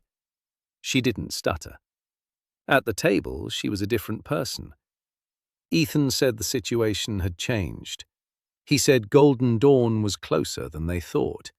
He said that Sector 7 had been discovered. He said 3 issues needed to be resolved. First, evacuate Sector 7 or fortify it. Second, speed up the construction of the 3rd and 4th villages or put them on hold. Third, make contact with Marcus Hall or avoid him. Rain said to fortify it, that retreating would show weakness. May said she didn't care either way, that she was a blacksmith, not a military commander, but if swords were needed, she'd make them. Clarissa said to evacuate, that Section 7's resources could be moved to Mossy Ravine in 2 days, that the people could be housed. It's cramped, but it's doable. Ethan listened. Then he looked at Ji-yoon. He asked what she thought. Ji-yoon looked up from the minutes. Her eyes were wide. She hadn't expected to be asked. She paused. Then she spoke quietly. She said that in the documents, Sector 7 was listed as a lumberjack camp, that if it were evacuated, the system would remove it from the map. If they then established a new camp elsewhere, it would be a new entry, a new mission, a new role. Ethan looked at her. Ji-yoon blushed. She lowered her eyes. Ethan said she was right. He said that evacuating Sector 7 and establishing a new settlement elsewhere wasn't a loss. It meant 2 additional missions from the system, 2 extra roles. Clarissa said that Ji-yoon had just turned a retreat into a tactic. Ji-yoon hid her face behind a sheet of birch bark. The decision was made. Evacuate Sector 7, transfer resources, establish a new village, but not in the southeast, in the northeast, further away from Golden Dawn, closer to the dark spot on the horizon. Ethan knew it was risky, but the dark spot was still just a spot for now, and Golden Dawn was an army that burned tents. The evacuation took 3 days. Darren led the people from Section 7 to Mossy Ravine. His arm was bandaged. His eyes were fierce. He said he wanted a weapon. Ethan said he'd give him one. Later. First, they had to settle the people. 30 people from Section 7 were housed in the barracks. It was cramped, just as Clarissa had warned. The population of Mossy Ravine had grown to 182 people. On the 100th day, Ethan founded a new village, Section 12. Clarissa chose the name because she loved order and hated skipped numbers. The site was a 3-hour walk to the northeast, a wide clearing in the forest, a stream, cliffs on 3 sides, a single passage. Ethan sent 25 people there under the command of a hunter named Warren. Warren was quiet, experienced, rank B. He'd been recruited from a reward for a mission to gather mushrooms. Ethan still couldn't get used to the fact that the system awarded rank B fighters for mushrooms. Warren took command without question. Ethan gave him the same list: 30 tasks a day, furrows, buckets, bundles, conveyor belt. On the 105th day, Ethan founded his 3rd village. Section 15. To the west. On the day of its founding, for the task of setting a boundary marker, he received 2 rank B masons and a full cart of fired bricks. Clarissa was no longer surprised. She just took notes. On the 110th day, the 4th village, plot 20, To the south, between the lands of Mossy Ravine and the village of Ashley, a logistics hub. Ashley provided horses for transporting goods. 4 villages, Mossy Ravine in the center, 190 tasks per day. By the 120th day, Ethan had recorded the results. The total population of all 5 villages was 412 people. Fighters, 42 archers, 26 swordsmen, 14 spearmen, all rank C or higher, all registered as civilians. Artisans, 4 blacksmiths, 6 carpenters, 3 masons, 2 weavers, 1 glassblower, 1 apothecary. Mossy Ravine's official rating, D+. The network's actual level, according to Ethan's calculations, A-, a 4-rank gap. Every evening he sat by the fire and took notes. The numbers kept growing. People arrived. The walls went up. Day 130, midway through the 5th month. Ethan stood by the wall of the new stone warehouse in Mossy Ravine and watched as May tested the first batch of arrowheads. Steel, tempered, with a groove for better penetration. She'd designed the shape herself. Ethan merely explained the principle of aerodynamics.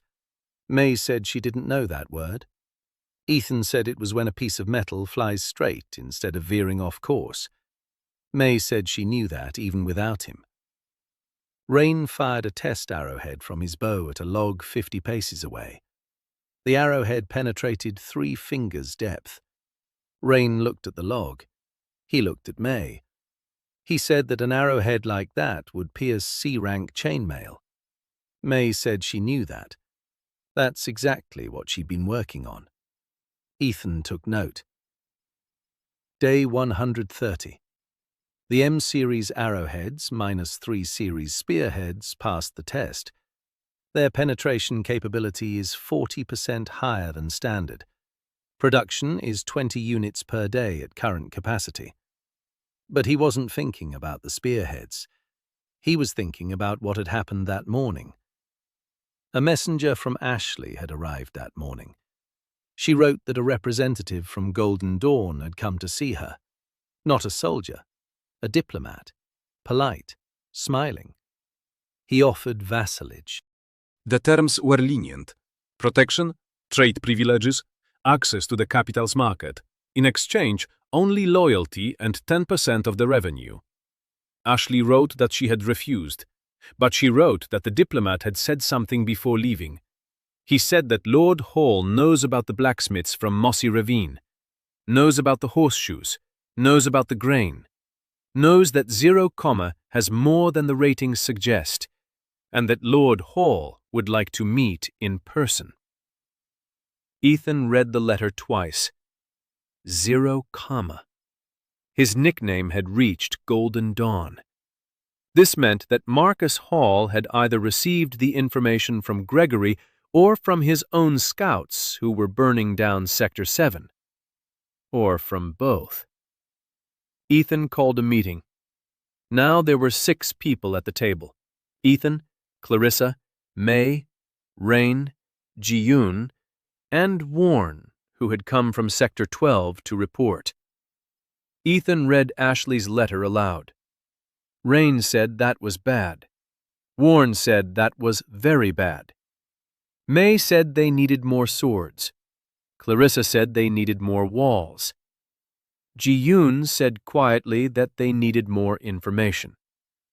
Ethan looked at Ji-yoon. He asked what she meant.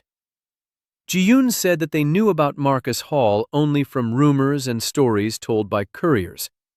She said that if she could correspond with scribes from other villages, she would know more. C-rank calligraphy isn't just about beautiful handwriting. It's the ability to recognize handwriting, to spot forgeries, to read between the lines. She could set up a network of correspondence, a discreet one, through merchants. Ethan looked at her. Small, 19 years old, with a slanted desk and calluses from the quill. She had just proposed setting up an intelligence network. He told her to go ahead. Ji-yoon nodded. She hadn't stuttered once during the entire meeting. Ethan noticed this. He made a note. Day 130. Ji-yoon. No stuttering throughout the entire meeting.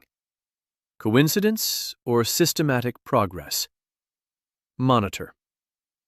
The next 2 weeks were quiet. Too quiet. Ethan didn't like silence. At the factory, silence meant a sensor had broken. Not that everything was fine. He kept working. 200 tasks a day across the entire network. Anomalies were stable, 6%. Resources were piling up. People were arriving. On day 142, the silence ended. That night, rain woke Ethan. He said there was movement on the northern border of Sector 12. Not people, not horses, something else. Ethan got dressed and went outside. The night was dark. The stars were hidden by clouds. To the north, the band of darkness was wider than yesterday, much wider, and a smell was coming from it. Sour, metallic, like oxidized copper. In the morning, a messenger arrived from Sector 12. Warren wrote that 3 creatures had emerged onto the northern edge of the forest during the night. Not bears. Warren didn't know what to call them. He wrote that they looked like deer but without skin, with exposed muscles, with eyes that glowed a dull violet. They stood at the edge of the forest. They didn't attack. They didn't leave. They just stood there and watched. The hunters fired. They hit their mark. The creatures didn't fall. The arrows pierced their flesh and dissolved, as if in acid. The creatures stood there for another minute. Then they turned and walked back into the dark strip. Ethan read Warren's report 3 times. Then he opened the system panel.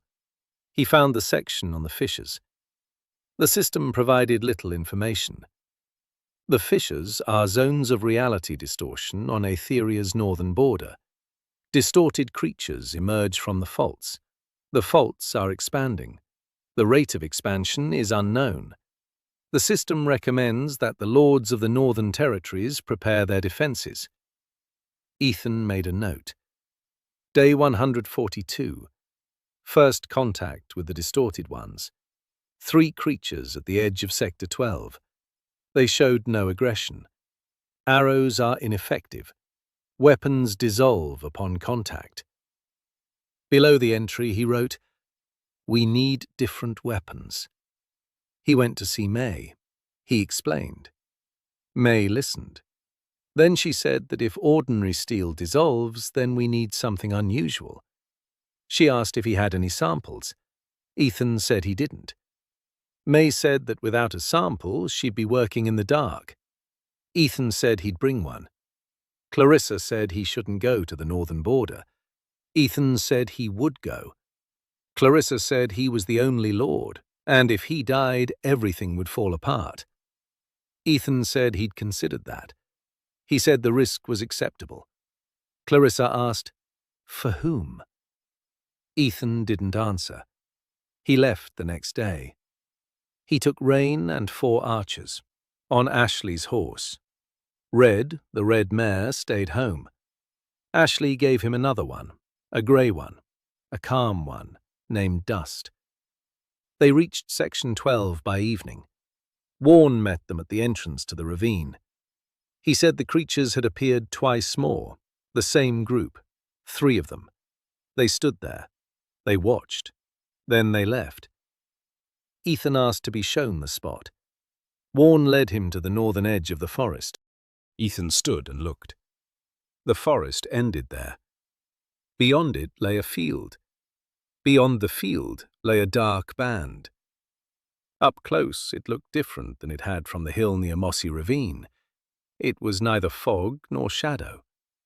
It was a distortion. The air inside the band shimmered like it does over scorching asphalt. The trees beyond the band's edge stood, but not quite right. Their trunks were twisted. The leaves were black. The ground beneath them glistened as if covered in oil. The smell was stronger, acid and copper. Ethan approached the edge of the strip to within 20 paces. Rain said not to go any closer. Ethan stopped. He looked. On the ground in front of the strip lay the fragments of the arrows that Warren had shot at the creatures. The arrows were melted. The arrowheads were deformed. The shafts had turned black. Ethan bent down. He picked up one arrowhead. He examined it. The metal was corroded as if it had been in an acid bath. But the corrosion was uneven. One side of the tip was completely destroyed. The other was almost intact. Ethan turned the tip over in his hands. He thought. He'd seen a similar pattern at the factory. Semiconductor corrosion. Uneven destruction. One side of the chip was intact, the other was dead. There was always one cause, an impurity. One element in the alloy resisted corrosion better than another. He put the tip in his pocket. He picked up 3 more, with varying degrees of damage. Samples. They returned to Mossy Ravine the next day. Ethan handed the tips to May. He explained what he'd seen. He told her about the uneven corrosion. May examined the samples, silently, for a long time. Day 160, 5.5 months. Ethan sat in the barn reading the first reports from Jean's network. Over the course of 3 weeks, she had established correspondence with scribes from 7 villages within a 3-day journey's radius. The letters were sent via merchants. They looked like orders for fabric and tools. Inside, however, was something else. Ji-in had developed a simple cipher based on calligraphic symbols that looked like text decorations but actually encoded words. Ethan read them and thought that on Earth this would be called steganography.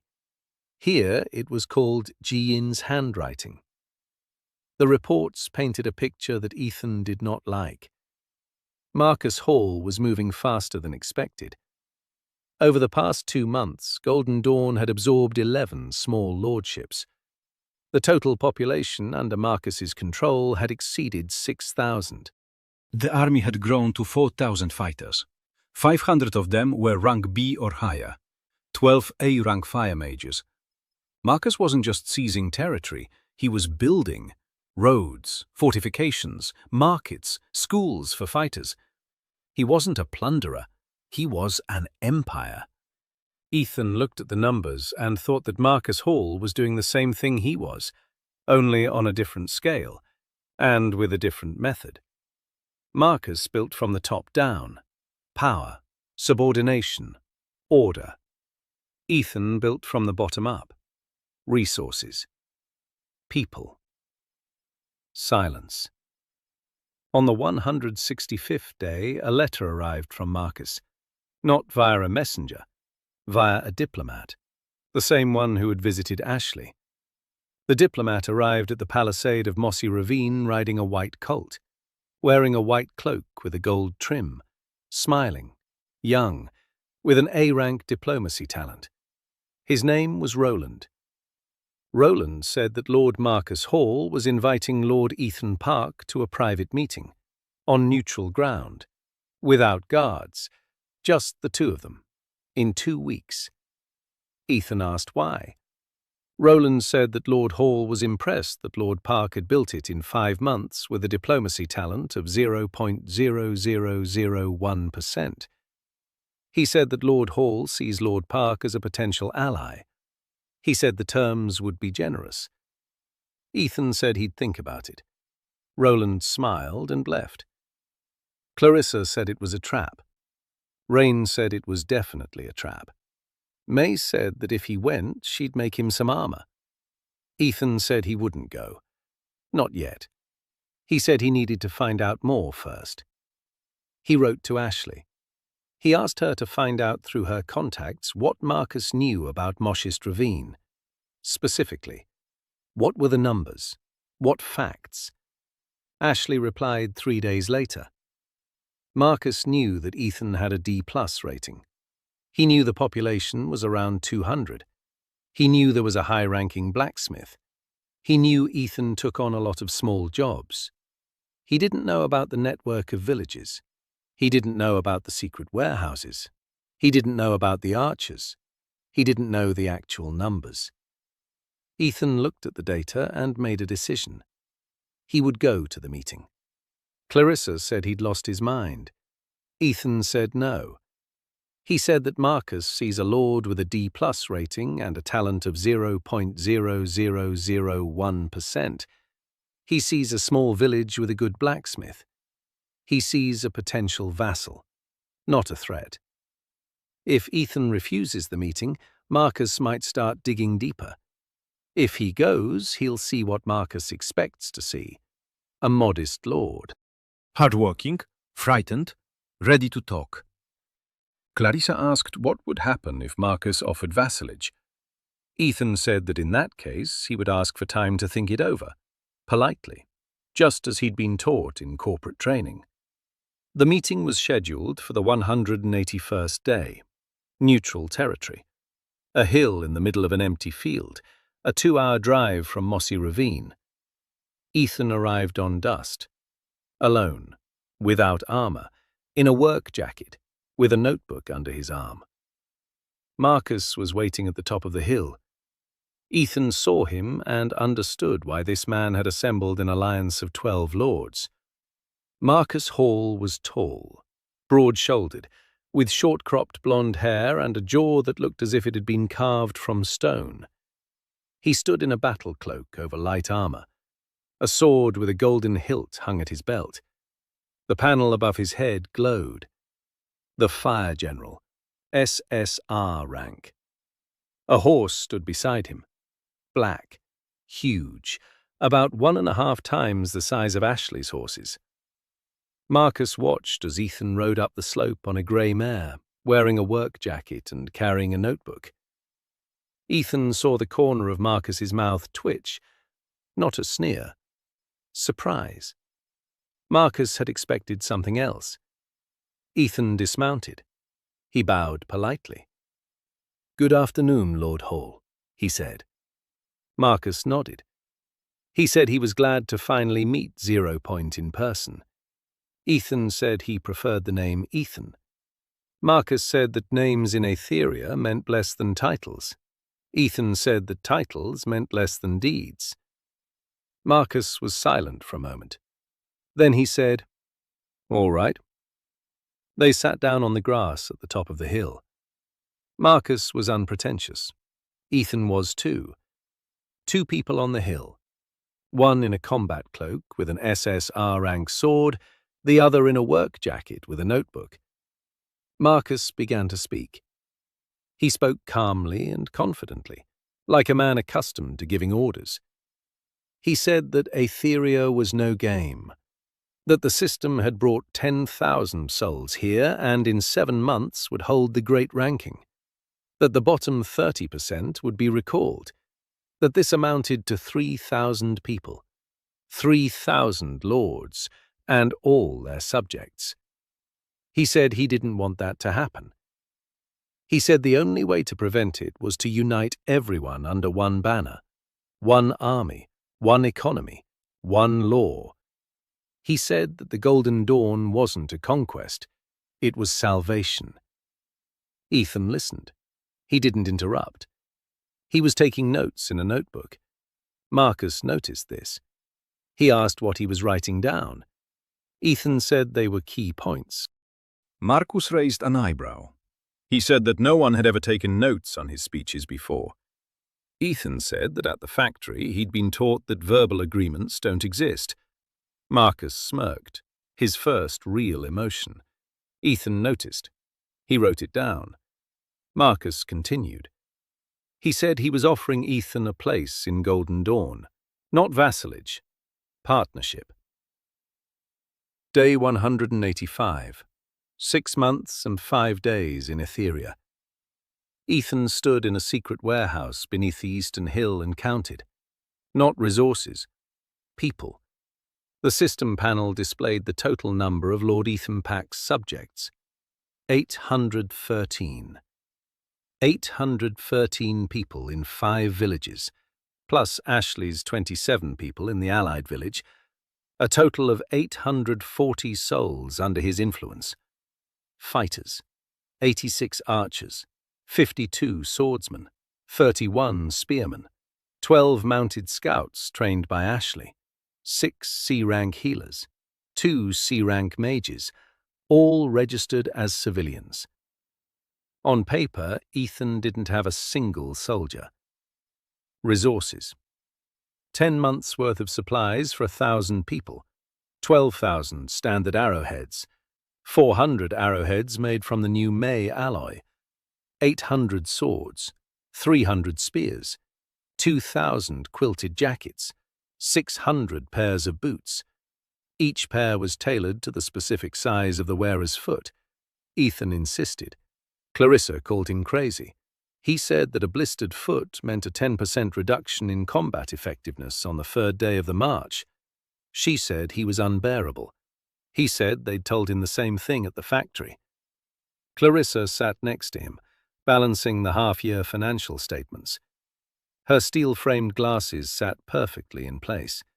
They didn't pinch, they didn't slip.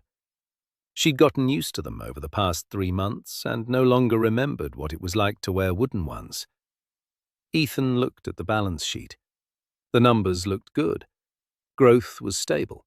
Anomalies were stable. The success rate was holding steady at 6 1/4. The average number of throws per day was 220. The number of anomalies per month was around 400. The assembly line was working. But 2 things kept troubling him. First, the deadline Marcus had given him was set to expire in 9 days. Second, the dark band in the north was now visible not only at night. During the day, it rose above the horizon like a storm front, 2 palms wide. The sound at night had grown louder. Not the groaning of the earth, a screech, as if something enormous were scraping against stone. Warren had sent a new report. The creatures had begun to appear every night. Not 3, 5, 8, 12. They didn't attack the village, they just came closer each time. They stood there. They watched. They left. Warren asked for reinforcements. Ethan sent 20 archers with arrowheads made of a new alloy and 10 swordsmen. He put Rain in charge. He told him not to be the first to engage, to observe, take notes, keep count. Rain said he wasn't an analyst. Ethan said that now everyone was an analyst. Rain stormed off, grumbling. On the 188th day, Ethan wrote a reply to Marcus. Ji-Yun composed the letter. Every letter was perfect. Ethan dictated, and Ji-Yun shaped the words into a form that sounded respectful and left the door open. The gist was simple. Lord Pack thanks Lord Hall for his generous offer. Lord Pack needs more time to make such an important decision. Lord Pack proposes starting small, a trade agreement, an exchange of resources, grain and horseshoes from Mossy Ravine in exchange for information about the fissures from the Golden Dawn Scouts. Ethan knew that Marcus would see this as an attempt to stall, because that's exactly what it was, an attempt to stall. But the proposal regarding the fissures was genuine. Ethan needed information. He didn't know what was creeping up from the north, and he couldn't plan his defenses blindly. The letter was sent via Roland, who arrived for the reply right on schedule. Roland read it. He smiled. He said that Lord Hall would be disappointed but not surprised. He left. Ethan made a note. Day 188. Reply to Marcus sent. Tactics. A delaying tactic with an element of real value. Expected reaction. Acceptance with growing impatience. Window of opportunity. 3 months before impatience turns into pressure. On the 191st day, something happened that Ethan later called, in his notebook, The event that changed the rules. He was taking on a routine task to repair the shed's roof. The 218th task of the day. Routine. Oren patched the roof with 3 boards. The panel flashed. Task complete. Reward. Ethan looked up and sat down on the ground. A girl was standing next to him, about 17 years old, thin, with long dark hair, in a dress that had once been expensive but was now dirty and torn. She looked at Ethan with large, frightened eyes. A panel hovered above her head. Hannah Wright, heiress to a fallen royal house. Talent, Royal Blood, rank SR. Ethan read the panel 3 times. SR rank. SR. Higher than A, higher than S. Only SSR is higher. For repairing the barn roof, the system had rewarded him with the heiress to a royal house with an SR rank talent. Hannah stood there, trembling, not from the cold, from fear. Ethan recognized that look. He'd seen it in Ji-yoon's eyes when she arrived. He'd seen it in the eyes of the children from Bernard's village. The eyes of someone who'd grown accustomed to seeing any kind of attention as a threat. Ethan stood up slowly, without making any sudden movements. He said his name was Ethan. He asked how she was feeling. Hannah didn't answer. She just stood there, trembling. Ethan looked at Clarissa. Clarissa understood without a word. She left and returned a minute later with a blanket and a bowl of warm porridge. She handed them to Hannah. Hannah took the blanket. She held the bowl of porridge in her hands. She didn't eat. She didn't move. Ethan said she didn't have to do anything right now. He said she could eat whenever she wanted. She could sleep whenever she wanted. She could leave if she wanted to. Hannah looked at him. She asked quietly what he wanted from her. Ethan said nothing. Hannah said that everyone wants something. Ethan said he wanted her to eat the porridge because it was getting cold. Hannah looked at the porridge. Then she started eating. Slowly. Tears streamed down her cheeks, but she ate. Ethan stepped back. He gave her some space. He turned to Clarissa. He said quietly that she needed a separate room, not a barracks, a room, with a door that locks from the inside. Clarissa nodded. Ethan made a note. Day 190. Reward for repairing the roof. Hannah Wright, heiress to an extinct lineage. Royal blood, rank SR. Age 17. Condition, exhaustion, fear, trauma. Priority, safety and recovery. No exploitation of her talent. Below that, he wrote, political consequences. If anyone finds out that I have an heiress to a royal line, the consequences will be catastrophic. Every lord in Aetheria will want to get his hands on her. Marcus Hall is first in line. Protocol. Maximum secrecy. Hannah is not to leave the inner perimeter. Hide panel. The system allowed lords to hide their subjects' panels from prying eyes. Ethan activated this for Hannah immediately. For the next 3 days, Hannah didn't leave her room. Clarissa brought her food. Ji-yoon came and sat outside the door. She didn't knock. She didn't come in. She just sat there and sometimes said something quietly. Ethan asked Ji-yoon why she was doing this. Ji-yoon said that when she ran away from Lord Bernard, she hid in a ditch for 2 days. And she dreamed that someone would just sit next to her and say nothing. Ethan looked at her. Small, 19 years old, with a tilted desk and a network of scouts, sitting outside someone else's door because she knows what it's like. He made a note. Day 193. Ji-yoon and Hannah. Observation. Ji-yoon is showing initiative in interpersonal interactions. Significant progress. He didn't write down that his own throat had tightened. On the 4th day, Hannah came out. pale, but her eyes were different. Not frightened, alert. That was better. Fear is paralysis. Alertness is attention. She approached Ethan. She said she wanted to know what he planned to do with her. Ethan said nothing. Hannah said she had an SR rank royal blood talent. That meant she was the rightful heir to the western frontier, that any lord could use her as a political bargaining chip, arrange a marriage, lay claim to territory, declare himself regent. Ethan listened. Then he said he knew. He said he'd read the description of her talent in the system. He said he wouldn't do any of those things. Hannah asked why. Ethan said it was because she was 17 years old and she was scared and hungry, and that using a scared, hungry child as a political tool wasn't his style. Hannah said she wasn't a child. Ethan said she was right. He apologized. He said she was 17 and an adult who decided her own fate. He said he had a proposal. She would live in Mossy Ravine. She could study whatever she wanted.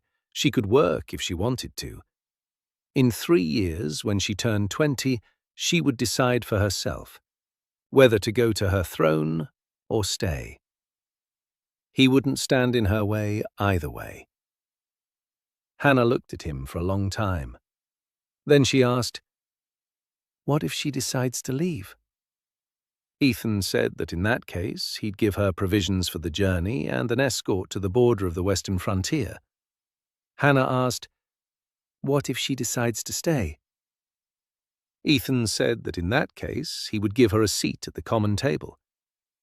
Hannah was silent. Then she said that no one had ever offered her a choice before. Ethan said that was bad, that a choice was the bare minimum. Hannah almost smiled. Almost. She stayed. Clarissa assigned her to be the librarian's assistant. There was no library as such. There was a room in the A&B with 32 volumes of military manuals and a dozen birch bark scrolls.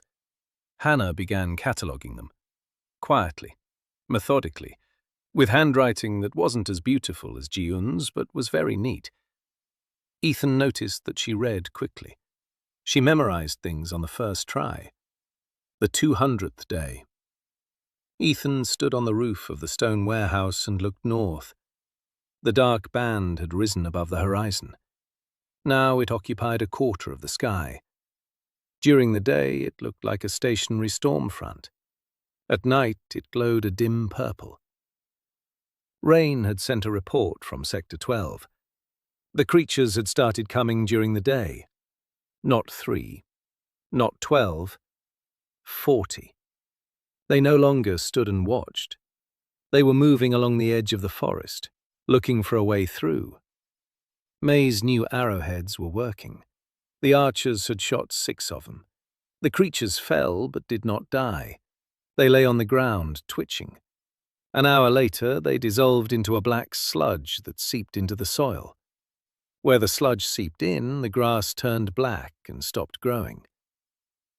Rain wrote that at the northern edge of Section 12, the dead zone was expanding by 3 meters a day.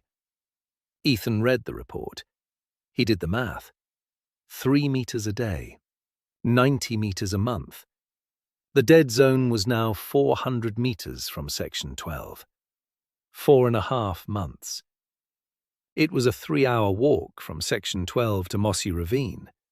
If the dead zone continued to expand at that rate, it would reach Mossy Ravine in 7 months. The Great Sorting in 6. Ethan jotted down the numbers. He looked at them. 2 deadlines, the sorting and the rift, both converged at a single point. He didn't believe in coincidences. There were no coincidences at the plant. There was only what you hadn't noticed before. He climbed down from the roof and walked toward the barn. Hannah was sitting in the library, reading military manuals. In 3 weeks, she'd read all 32 volumes, twice. She had memorized every one. Ethan sat down across from her. He asked what she knew about the faults. Hannah looked up. She said there were references to them in the manuals. Volume 26, paragraph 114. Distorted creatures were first recorded 8 months before the previous sorting. The expansion of the fissures correlates with the approaching date of the sorting. Ethan froze. He asked about the previous one. Hannah nodded. She said that the manuals mention that the ranking was held earlier. At least once, possibly more. The text is incomplete. The paragraph breaks off in the middle of a sentence. Ethan stood up. He walked over to the bookshelf. He found volume 26. He opened it to paragraph 114. He read it.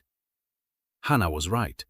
The text broke off mid-sentence, and then the system initiated the procedure.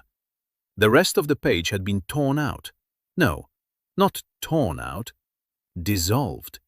The edge of the page had been melted, like the tips of arrows at the northern edge of the forest. Ethan held the book and thought. The instructions were a reward from the system. The system had given him a book with destroyed pages. Whether by chance or not, he already knew the answer. The system did nothing by chance. It had given him exactly as much information as it wanted to. No more, no less. And it wanted him to know that the ranking had taken place before. But it didn't want him to know how it ended. He wrote it down. Day 201. Discovery. This isn't the first ranking. The rifts are connected to the ranking. The system controls the information. It gives hints. It hides the answers. Conclusion. The system is testing. It doesn't punish. It tests. On day 205, Marcus Hall responded to Ethan's trade offer. Briefly. Accepted. Information about the faults in exchange for grain and horseshoes. Roland brought the first data package. Ethan read all night. Golden Dawn scouts had been working on the northern border for 3 months. They had mapped the fault. A dark band ran along the entire northern edge of Aetheria. Its width varied. In some places it was 1/2 kilometer, in others 3. The rate of expansion was uneven. The creatures emerged in waves. There were intervals of 3 to 12 days between waves. Each subsequent wave was larger than the previous one. Marcus had lost 116 fighters on the northern border in 3 months. Conventional weapons are useless. Fire magic works, but requires high-ranking mages. Ethan read the last line and paused. Conventional weapons are useless. May's new alloy was no ordinary weapon. Marcus didn't know that. Ethan put the documents away. He made a note. An advantage. We have weapons that Golden Dawn doesn't have. Maximum tactical value. Strategic value. A bargaining chip. On the 210th day, Ethan began what Clarissa called the big preparation. 6 months until the ranking. 5 villages. 813 people.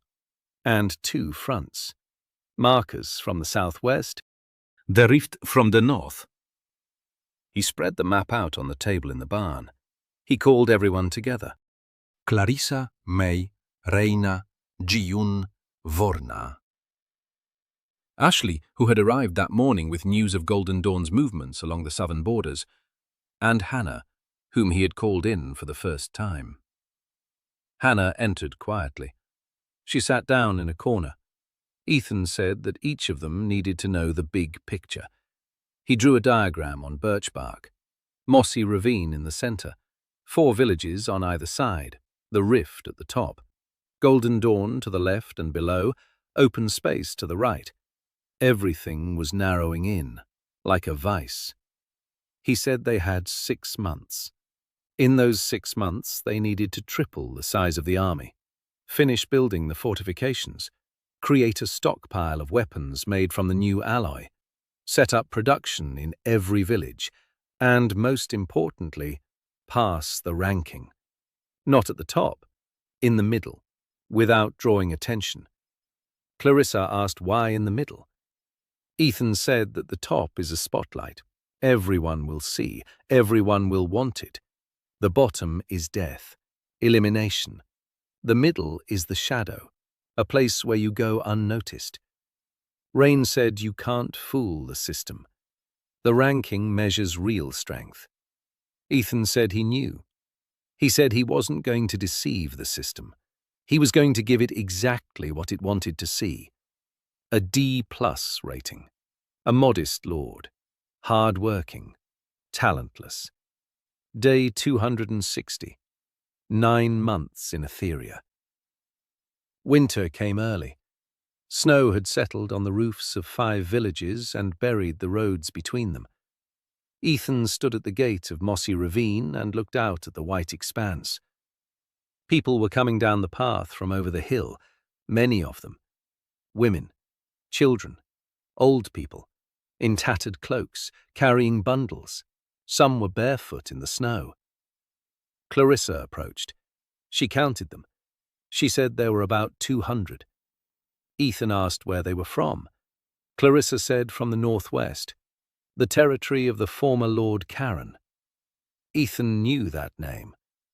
Karen was one of the lower-ranking lords, rating E, weak talent, small population. The system had revoked his status 3 days ago, before the ranking. An early revocation, the first in this region.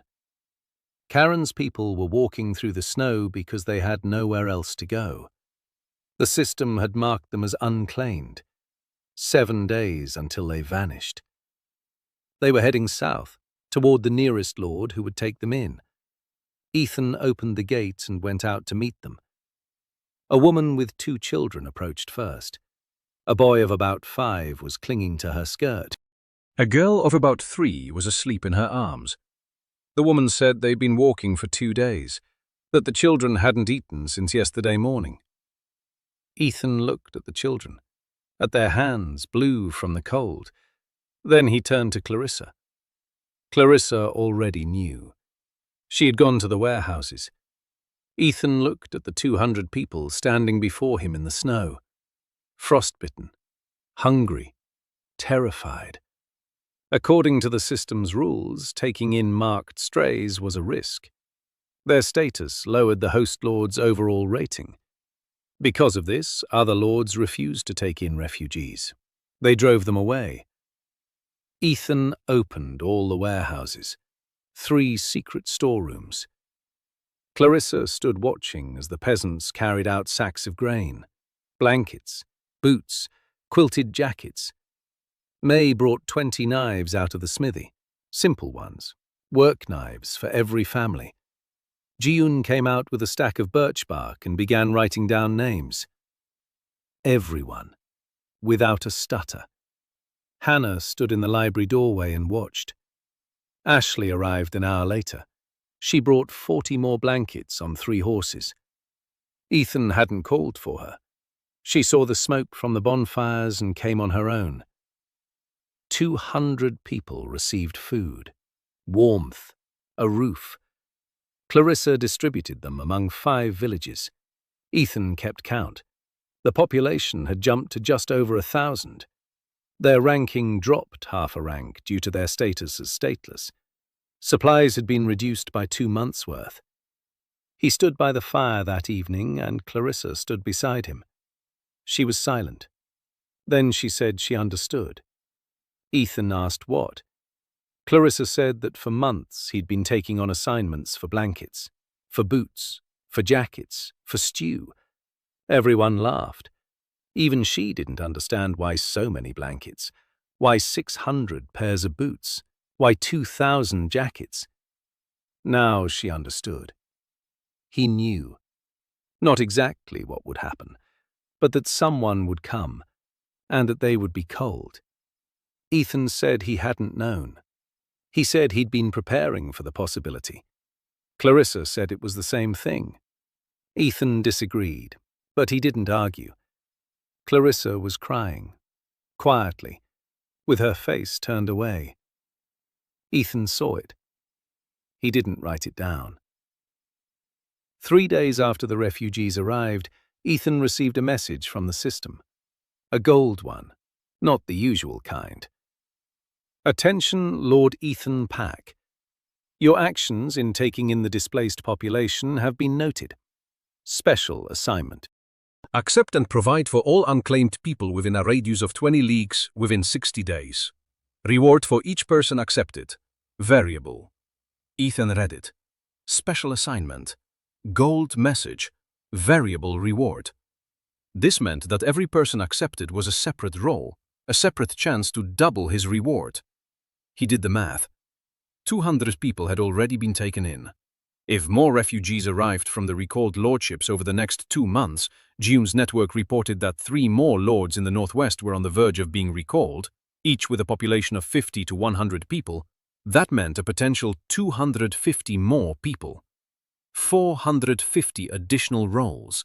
At 6%, that's 27 anomalies, each of which could trigger a deep chain reaction.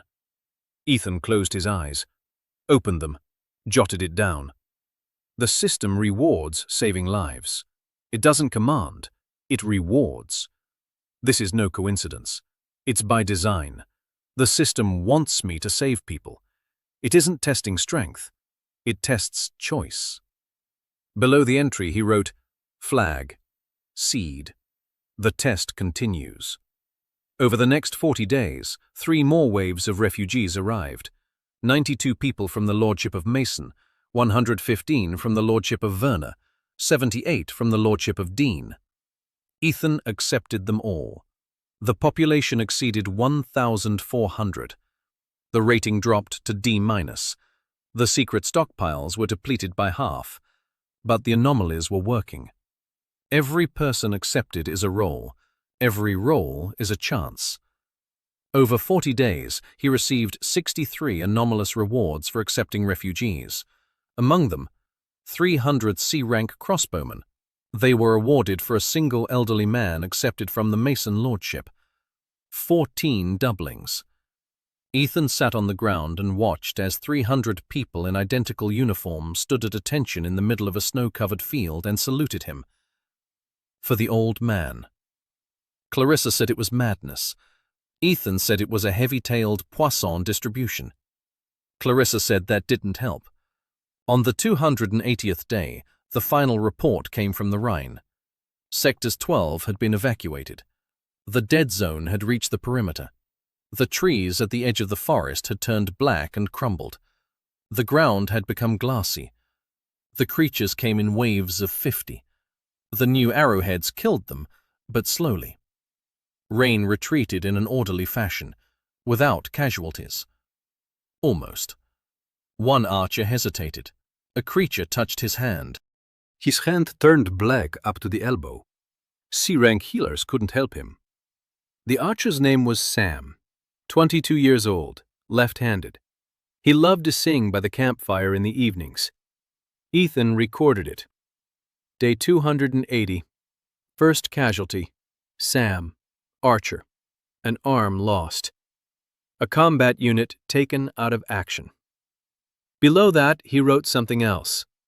Sam, 22, left-handed, sang. He sat alone until dawn. He didn't write anything down. He didn't count. He just sat there. May found him in the morning. She didn't say anything. She brought him tea. Hot, bitter, made from Oliver's herbs. She sat down next to him, silently. They sat like that until the sun rose above the rooftops. Then Ethan got up and went to work. Day 290. 3 months until the ranking. Ethan gathered everyone, no longer 7, 12. Clarissa, May, Rain, Ji-yoon, Warren, Ashley, Hannah, Darren, Oren, Oliver. Tyrion, commander of the archers, Nova, commander of the crossbowmen. 12 people around a single table. Ethan spread out the map. He pointed out the positions, Mossy Ravine and the 4 villages. Golden Dawn from the southwest, the Rift from the north. The 300th day. 10 months. 2 months until the ranking. Ethan hadn't slept for the third night in a row. Reports from Ji-yoon's network lay on the table in front of him. Marcus Hall had begun to make his move. Golden Dawn had absorbed 7 more lordships over the past month. Its army had reached 5,000. Marcus was building fortifications along the northern border of his territory. He, too, was preparing for the rift, and at the same time, he was expanding eastward, toward Mossy Ravine. Roland had visited twice that month, both times with the same question. Had Lord Pak made a decision? Both times Ethan stalled, politely, with a smile, over tea. Roland left with his tea and without an answer. But Marcus's patience was not infinite. Ji-yoon intercepted a letter from the Golden Dawn Chancellery, addressed to the commanders of the Southern Wing. An order to begin preparations for Operation Silent Step. Objective: Lord Pak's territory. Deadline: after the ranking. Ethan read it. Silent Step. Marcus planned to wait until the ranking, to see how Ethan would fare. If Ethan ended up in the bottom 30%, the system would recall him on its own. If he passed, Marcus would begin the takeover. In either case, Marcus would receive Ethan's. The only difference was the price. Ethan made a note of it. Marcus isn't a fool. He's waiting. He knows time is on his side. I need him to make a mistake. I need him to come sooner. Clarissa read this note over his shoulder. She said he wanted to provoke Marcus. Ethan said he didn't want to provoke him. He wanted to force him to act before the ranking, while the system is still calculating the ratings, while there's still a chance to show real strength. Clarissa asked why. Ethan said that the ranking doesn't just count resources and armies. It counts influence, clashes, victories. A lord who repels an attack gains points. A lord who attacks and loses points. If Marcus attacks and Ethan holds his ground, Ethan will jump up in the rankings, and Marcus would fall. Not drastically, but enough for several lords from his alliance to consider switching allegiances. Clarissa said that to do that, he'd have to hold out against 5,000 fighters. Ethan said he'd done the math. He showed her his notebook. On the spread was a table. On the left were Marcus's forces. On the right were Ethan's forces. Marcus, 5,000 fighters. Of those, 1,000 are rank B and above, 12 rank A fire mages, siege engines, cavalry, 3 months' worth of supplies. Ethan, according to official lists, 600 civilians. In reality, 1,400 people. Of these, 420 archers and crossbowmen, 160 swordsmen, 90 spearmen, 40 cavalrymen, 20 scouts. Total, 730 fighters, plus 400 militiamen from among the former refugees whom Rhine had been training for the past 2 months. Total, 1,130, compared against 5,000. Marcus had a qualitative advantage of approximately 3.8 times. Ethan had the advantage in defense: 5 villages, walls, moats, supplies for a 40-day siege, field kitchens and infirmaries, and weapons made of May alloy, which no one else in Aetheria possessed. Clarissa looked at the chart. She said the odds were bad. Ethan said the chances of victory were about 39%, but the chances of survival were about 70%.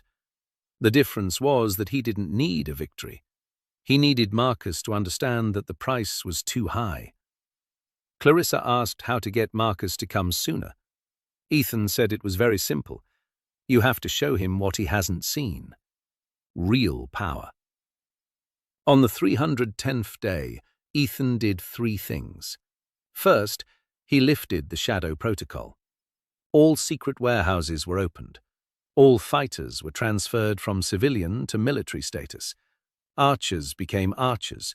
Swordsmen became swordsmen. On paper, officially. Misty Ravine's rating jumped from D- to B in a single day. Second, he sent Marcus a letter, in plain text. Without a cipher. Ji-un wrote every letter as if it were her last. The letter read, Lord Hall, I have considered your proposal.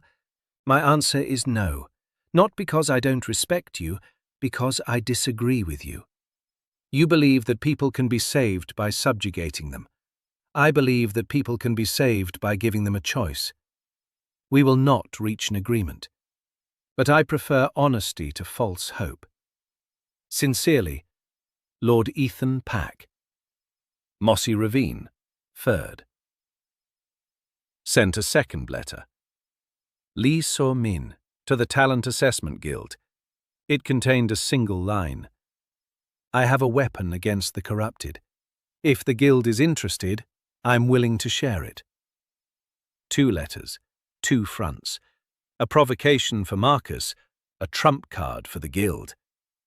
Marcus's reply arrived 3 days later, not through Roland, through a messenger, brief, terse. Lord Pack, too bad, Marcus. The guild's reply arrived 5 days later, from Lee So-min herself. She wrote that she was leaving immediately. So-min arrived on the 318th day, alone, without a carriage, on horseback. Ethan met her at the gate. She dismounted. She looked at Mossy Ravine, at the walls that hadn't been there 6 months ago, at the fighters on the walls, at the smoke rising from the 4 forges. May had trained 3 apprentices. So-min said the rating was B. Ethan said yes. So-min said it had been a D 6 months ago. Ethan said yes. So-min said he'd lied to her. Ethan said no, that the D rating was real, at that moment. So-min stared at him for a long time. Then she said she wanted to see the weapons. Ethan led her to the forge. May showed her blades made from a new alloy. So-min picked one up. She examined it. Her SS rank analysis talent was at work. Ethan saw her pupils dilate. So-min said that this alloy contained an element not found in standard Etheria ores. May said she'd added something of her own, an A-rank blacksmith secret. So-min said the guild wanted the formula. Day 330. 11 months in Etheria. Ashley's scouts reported that the Golden Dawn army had set out, 4,000 soldiers. Marcus left 1,000 on the northern border to defend against the rift. He led the rest himself. Fire mages, siege engines, cavalry. The column stretched 2 kilometers long. Ashley said they had 3 days. Ethan nodded. 3 days was enough. He'd been preparing for this for 9 months. Day 1.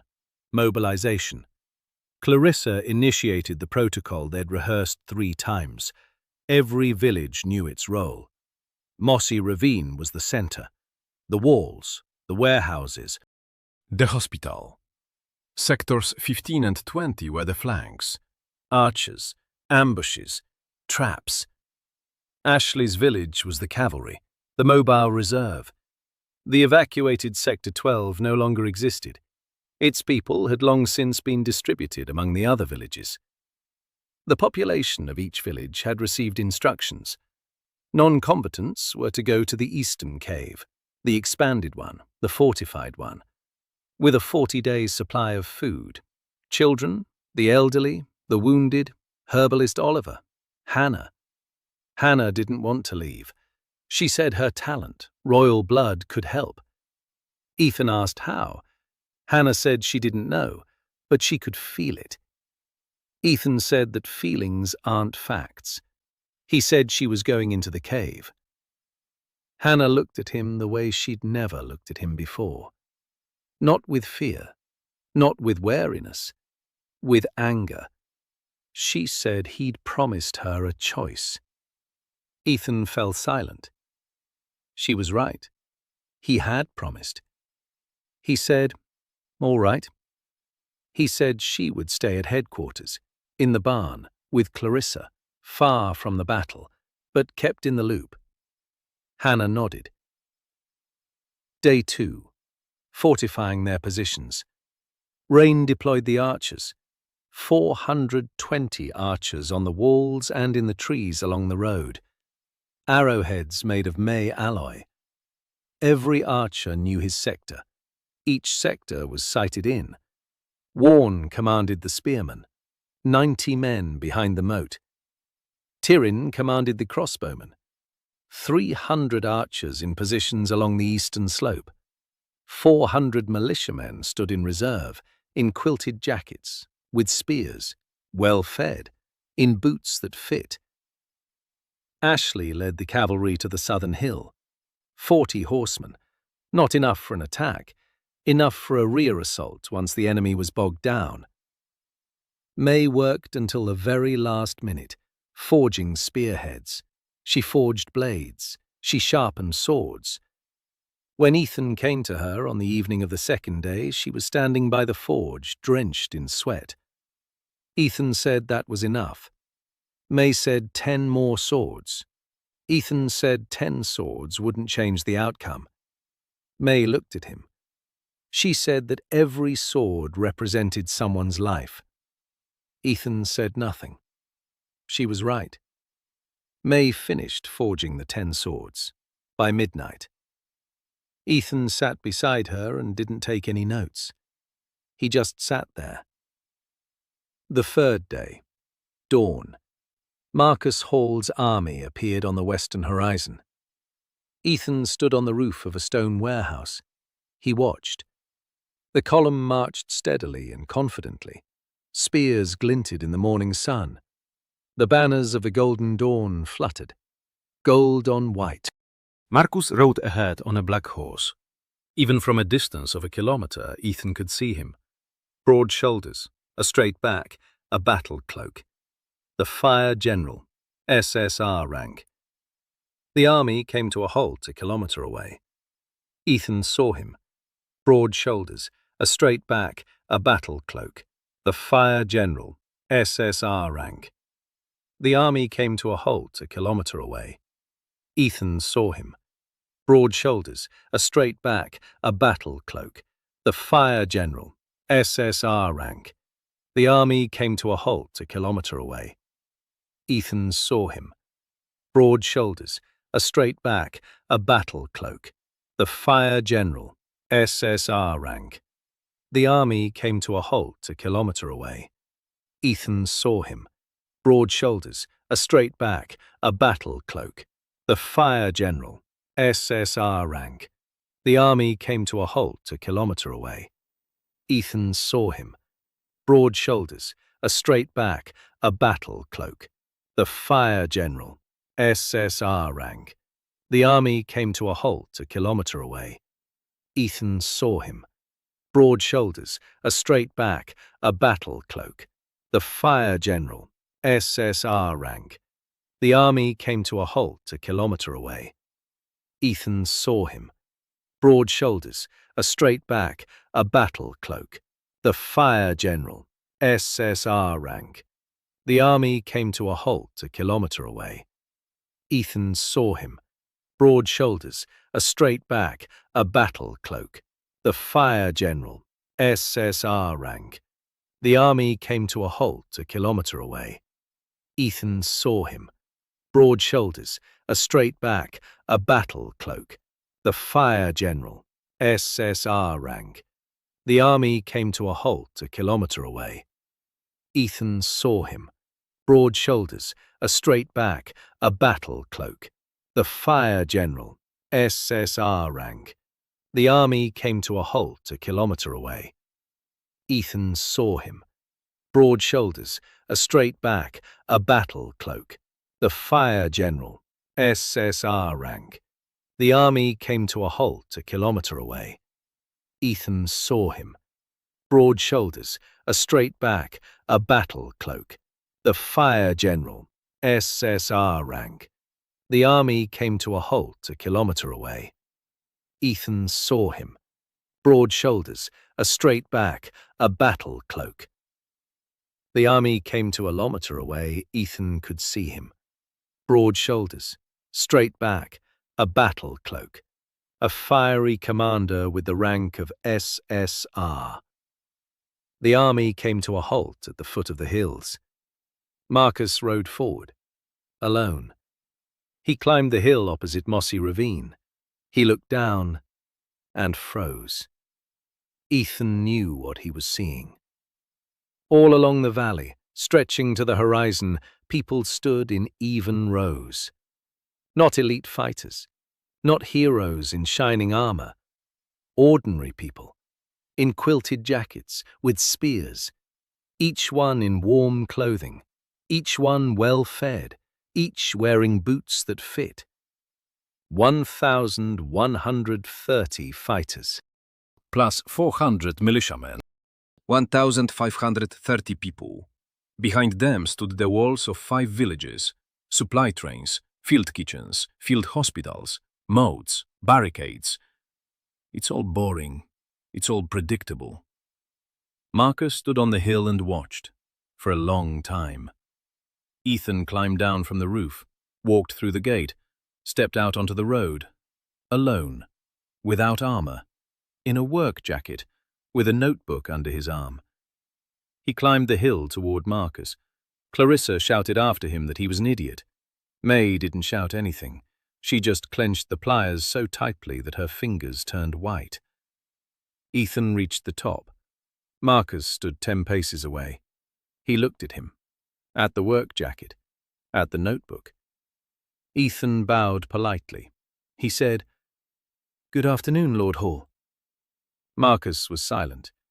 Then he said he hadn't expected this. Ethan said he'd done the math. Marcus raised an eyebrow. Ethan opened his notebook.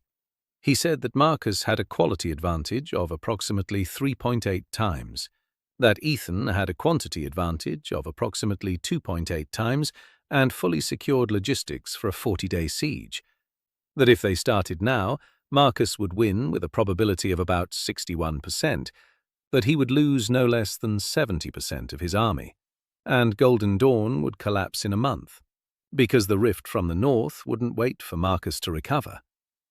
Marcus listened. His face was impassive. His eyes were attentive. Ethan closed his notebook. He said that if they talked, he'd show Marcus the notebooks. That's all. And he'd offer him some tea. Marcus was silent for a long time. The wind ruffled his combat coat. The gold trim glinted in the sun. Then he said that Ethan was the first person to stand up to the army with a notebook. Ethan said the notebook had never let him down. Marcus smirked. It wasn't a happy smile. He said that Ethan's people, all those people in quilted jackets, they won't run away. Ethan said they wouldn't. Marcus asked why. Ethan said because each of them had boots that fit. Marcus looked at him as if he were crazy. Ethan didn't smile. Marcus stood there for another minute. Then he dismounted. He said, "All right, show me the notebooks." They sat on the hill for 2 hours. Ethan showed him everything, every calculation, every anomaly, every doubling. Marcus read in silence. His expression changed from disbelief to surprise, from surprise to understanding, from understanding to something resembling respect. Then Marcus closed the last birchbark sheet. He looked at Ethan. He said that Ethan could become the strongest lord in Etheria, if he wanted to. Ethan said he didn't want to. Marcus asked what he did want. Ethan said to rescind the revocation. Marcus was silent for a long time. Then he said it was impossible, that the system doesn't change the rules. Ethan said it does, if you know how. Marcus asked how he knew that. Ethan said he didn't know yet, but he would find out. Marcus stood up. He called him a madman. Ethan said they'd told him the same thing at the factory. Marcus didn't smile. He said he was withdrawing the army. Not because he was afraid, because Ethan was right. 70% casualties against the rift from the north is suicide. He said this isn't peace. It's a pause. Ethan said he'd accept even a pause. Marcus mounted his horse. He looked down at the valley, at the 1,500 men in quilted jackets. He said quietly that he envied them. Not the army, because they're standing there not because they have to, but because they want to. Then he turned his horse around and rode down. The Golden Dawn army began its retreat. 4,000 fighters turned and headed west. Ethan stood on the hill and watched. Clarissa stood by the gate and cried. May stood by the forge and didn't cry. She just stood there. Ji-yun was taking notes. Hannah watched from the barn window. Day 360. Year in Etheria. The system panel flashed gold. Simultaneously, for each of the 10,000 lords, the great ranking had begun. A table appeared before Ethan's eyes. 10,000 names, 10,000 rankings, 10,000 fates. He found his name, Lord Ethan Pack. Mossy Ravine, rank 487, out of 10,000. Top 5%. Higher than he'd planned. He'd aimed for the middle, 500th place. He was off by 13 spots. Unpleasant, but tolerable. Marcus Hall was first, by a huge margin. Gregory Stone, rank 2,315, above the bottom 30%, but not by much. Ethan looked at the bottom of the table. 3,000 names below the red line. Eliminated. 3,000 lords, and everyone with them. The chart hung in the air, and every name below the line was flashing, slowly, like a heartbeat. Ethan stood and watched. Clarissa walked over. She looked at the chart, found their position, exhaled, said they'd made it. Ethan said they'd made it, but 3,000 hadn't made it. Clarissa was silent. The system gave them time. 24 hours until the announcement. 24 hours during which the lords below the line could try to change something. Relocate the population, sell resources, form alliances, or simply wait. Most waited. Ethan didn't wait. He was waiting for something else. He was waiting for the panel. It appeared an hour after the ranking began. Not gold. White. Bright. Blinding. As if someone had turned on a spotlight right in front of his face. The text was brief. Lord Ethan Pack, the seed flag has been activated. You are invited to an audience. He stood there, staring at the white panel. Seed. Activated. An audience. Clarissa asked what it was. Ethan said quietly that this was why he was here. The white panel displayed coordinates, a point in the center of Etheria, the capital, the system tower, a place no lord had ever gone because the system had never invited them. Ethan looked at his people, at Clarissa in her steel-framed glasses, at May, her hands covered in soot, at Ji-yun behind the slanted desk, at Rain on the wall, at Ashley on her horse, at Hannah in the library doorway, at Tom, who wasn't coughing anymore, at Orrin, Bran, Vaughan, and Darren, at the 1,400 people standing behind the walls of the 5 villages, still alive. He said he needed to leave, just for a little while. Clarissa said where? Ethan said, to the capital. Clarissa said, to one. Ethan said, yes. May approached. Silently, she handed him a knife made of a new alloy. Small, light, in a leather sheath. Ethan took it. He said, thank you. May said, you're welcome. She told him to come back.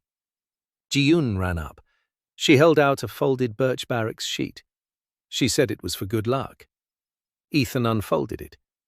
Inside was his phrase, written in Ji-yoon's perfect handwriting. What is not written down does not exist. He folded it back up, put it in his pocket. Hannah was the last to approach. Quietly. She said she had remembered something from the teachings. Volume 14, a marginal note, the full text. A seed sprouts when the soil is ready. Soil is not earth. Soil is people. Ethan looked at her. A 17-year-old girl with a photographic memory who had memorized a half-erased line in the margins of the book and understood it before he did. He nodded. He mounted Dust. He rode off. The journey to the capital took 2 days. He rode alone, along the roads of Aetheria, past villages, past fields, past the territories of other lords. Sam watched him, a lone rider in a work jacket on a grey mare carrying a notebook. The capital wasn't a city. The capital was a tower. A single tower. Huge. White. It stood in the middle of the plain and rose so high into the sky that its top was lost in the clouds. Up close, the tower didn't look built. It looked as if it had grown, like a tree, like a crystal. The walls were smooth and warm to the touch. Ethan tied Dust to a post at the base. He approached the wall. A white panel flashed. The door opened. He went inside. It was empty. White walls, white floor, white lights with no source. A staircase leading upward. He climbed for a long time. The steps were all the same, smooth, silent. On every 20th step, a number was carved into the wall. He counted, out of habit. 400 steps, 500, 600. At the 1000th step, the staircase ended. Before him was a room. Round, white, with windows on all sides. From the windows he could see all of Aetheria, all the villages, all the fields, all the roads, all the faults, the entire dark band to the north, everything. In the center of the room stood a table, white, simple. A figure sat at the table. Not a person, not a creature. Light. A silhouette of white light in the shape of a human. Faceless, voiceless. But when the figure spoke, Ethan heard it not with his ears. Inside. You've come. Ethan stood in the doorway. Then he stepped inside. He sat down at the table across from the figure. He placed his notebook on the table. He said, "Hello." The figure was silent for a second. Then, "You're the first one to say hello." Ethan asked how many had come before him. The figure replied, 7. In the 7 previous cycles. 7 bearers of the Semia flag. Not a single one said hello. Ethan asked what they had said. The figure replied, the first demanded power. The second demanded immortality. The third demanded to return to Earth. The fourth tried to destroy the tower. The fifth began to cry. The sixth didn't make it. The seventh asked, "Who are you?" Ethan thought for a moment. He said that he, too, wanted to ask who you were. But first he wanted to ask something else. The figure waited. Ethan asked, "Is it possible to revoke the recall?" The figure was silent for a long time. The light inside it pulsed, slowly, like a heartbeat. Then, "You want to save the bottom 30%. Ethan said he wanted to save everyone. 10,000. The figure said, Why? Ethan said, Because they're people. The figure said, That's not enough. Ethan said that for him, it was enough. The figure said, For you. Not for the system. The system is the legacy of a lost civilization. We created it to find someone who could carry us forward. Not repeat us. Carry us forward. The review is a filter. It removes those who didn't make the cut. If you remove the filter, the system will stop working. Ethan listened. Then he opened his notebook. He found a page. He showed it to the figure. It was a table. Every task for the year, every reward, every doubling, every anomaly. And next to each anomaly was the name of the person who was working at that moment. Tom was carrying water. May was forging. Jiyun was writing. Clarissa was counting. Oren was building. Darren was carrying sacks. Ethan said the filter wasn't needed, because the sorting had already taken place. Not by the system, by people. Those who worked stayed. Those who gave up left on their own. Lord Bernard got drunk and went into the forest. No one recalled him. He recalled himself. A person doesn't need an external filter. They filter themselves, every day, with every choice. The figure looked at the notebook. The light pulsed faster. Ethan continued.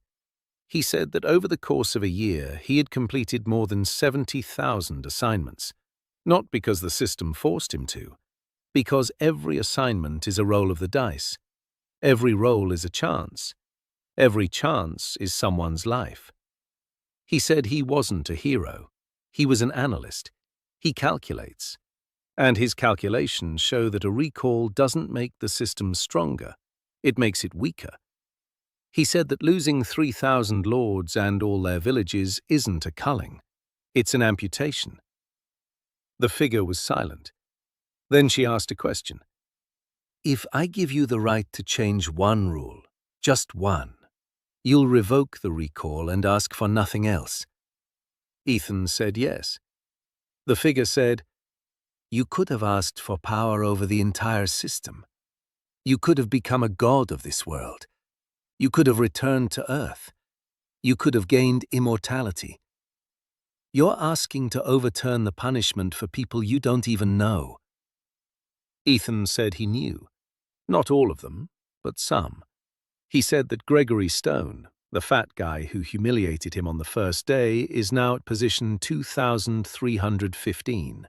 Above the line, but close. In the next cycle, he might end up below it. Ethan said that Gregory doesn't deserve to disappear. No one does. The figure was silent for a long time. The light inside it became even, calm. Then, the ground is ready. A white panel flashed before Ethan. Brighter than before. Brighter than anything he'd ever seen. It bore a single word. Accepted. Below, in small print, the rule for revoking the bottom 30% has been rescinded. All 10,000 lords retain their status. The great ranking is complete. The results are finalized. Revocation has not taken place. Ethan sat at the white table. He looked at the panel. Then he closed his eyes. He opened them. The panel hadn't disappeared. He asked the figure, "What now?" The figure replied, "Now you are Lord Ethan Pack. Nothing has changed, except for one rule. The fissures will remain. The threats will remain. The system will continue to operate, but it will not revoke anyone else." Ethan asked, "What about the faults? How do I stop them?" The figure replied, "The same way you stopped the recall. One task at a time." Ethan nodded. He stood up. He picked up the notebook. He bowed. He walked toward the door. He stopped at the threshold. He turned around. He asked the figure who she was. The figure replied, I am the last of those who created this world. I was waiting for the one who would come with a notebook, not a sword. Ethan went out. He descended 1,000 steps. He left the tower. Dust was standing by a post, chewing on some grass. He mounted his horse. He rode home. The journey took 2 days. He took his time. He looked around at the villages, the fields, the people, the sky. The dark band in the north was still there, wide and menacing. But now it looked different. Not like the end, but like a mission. He arrived in Mossy Ravine at sunset, riding red, just like on the first day. Clarissa was standing at the gate, wearing steel-framed glasses. Next to her was May, her hands covered in soot. Next to her was Jiun, holding a birch-bark scroll. Next to her was Hannah, holding a book. Next to her was Rain, holding a sword. Next to her was Ashley, on horseback. Next to her was Tom, who wasn't coughing. Beside them were 1,400 people, who were waiting. Ethan dismounted. Clarissa asked what had happened. Ethan said the recall had been cancelled. All 10,000 lords would remain. Silence. Then Clarissa took off her glasses and wiped her eyes. May struck the anvil with her hammer. Once. Loudly. Like a bell. Jiun began to write. Hannah smiled. The first time. Rain exhaled. Ashley screamed and reared red up on its hind legs. Tom said, "Thank God." And in the midst of it all, Ethan stood there in his work jacket with a notebook under his arm, thinking he needed to put the kettle on. An hour later, a rider approached the gates of Mossy Ravine. A heavy-set man, on a weary horse. Gregory Stone, an S-rank siege master. He dismounted with difficulty. He approached Ethan. He was silent. Then he said he'd heard, that the recall had been cancelled, that Ethan had done it. Ethan said yes.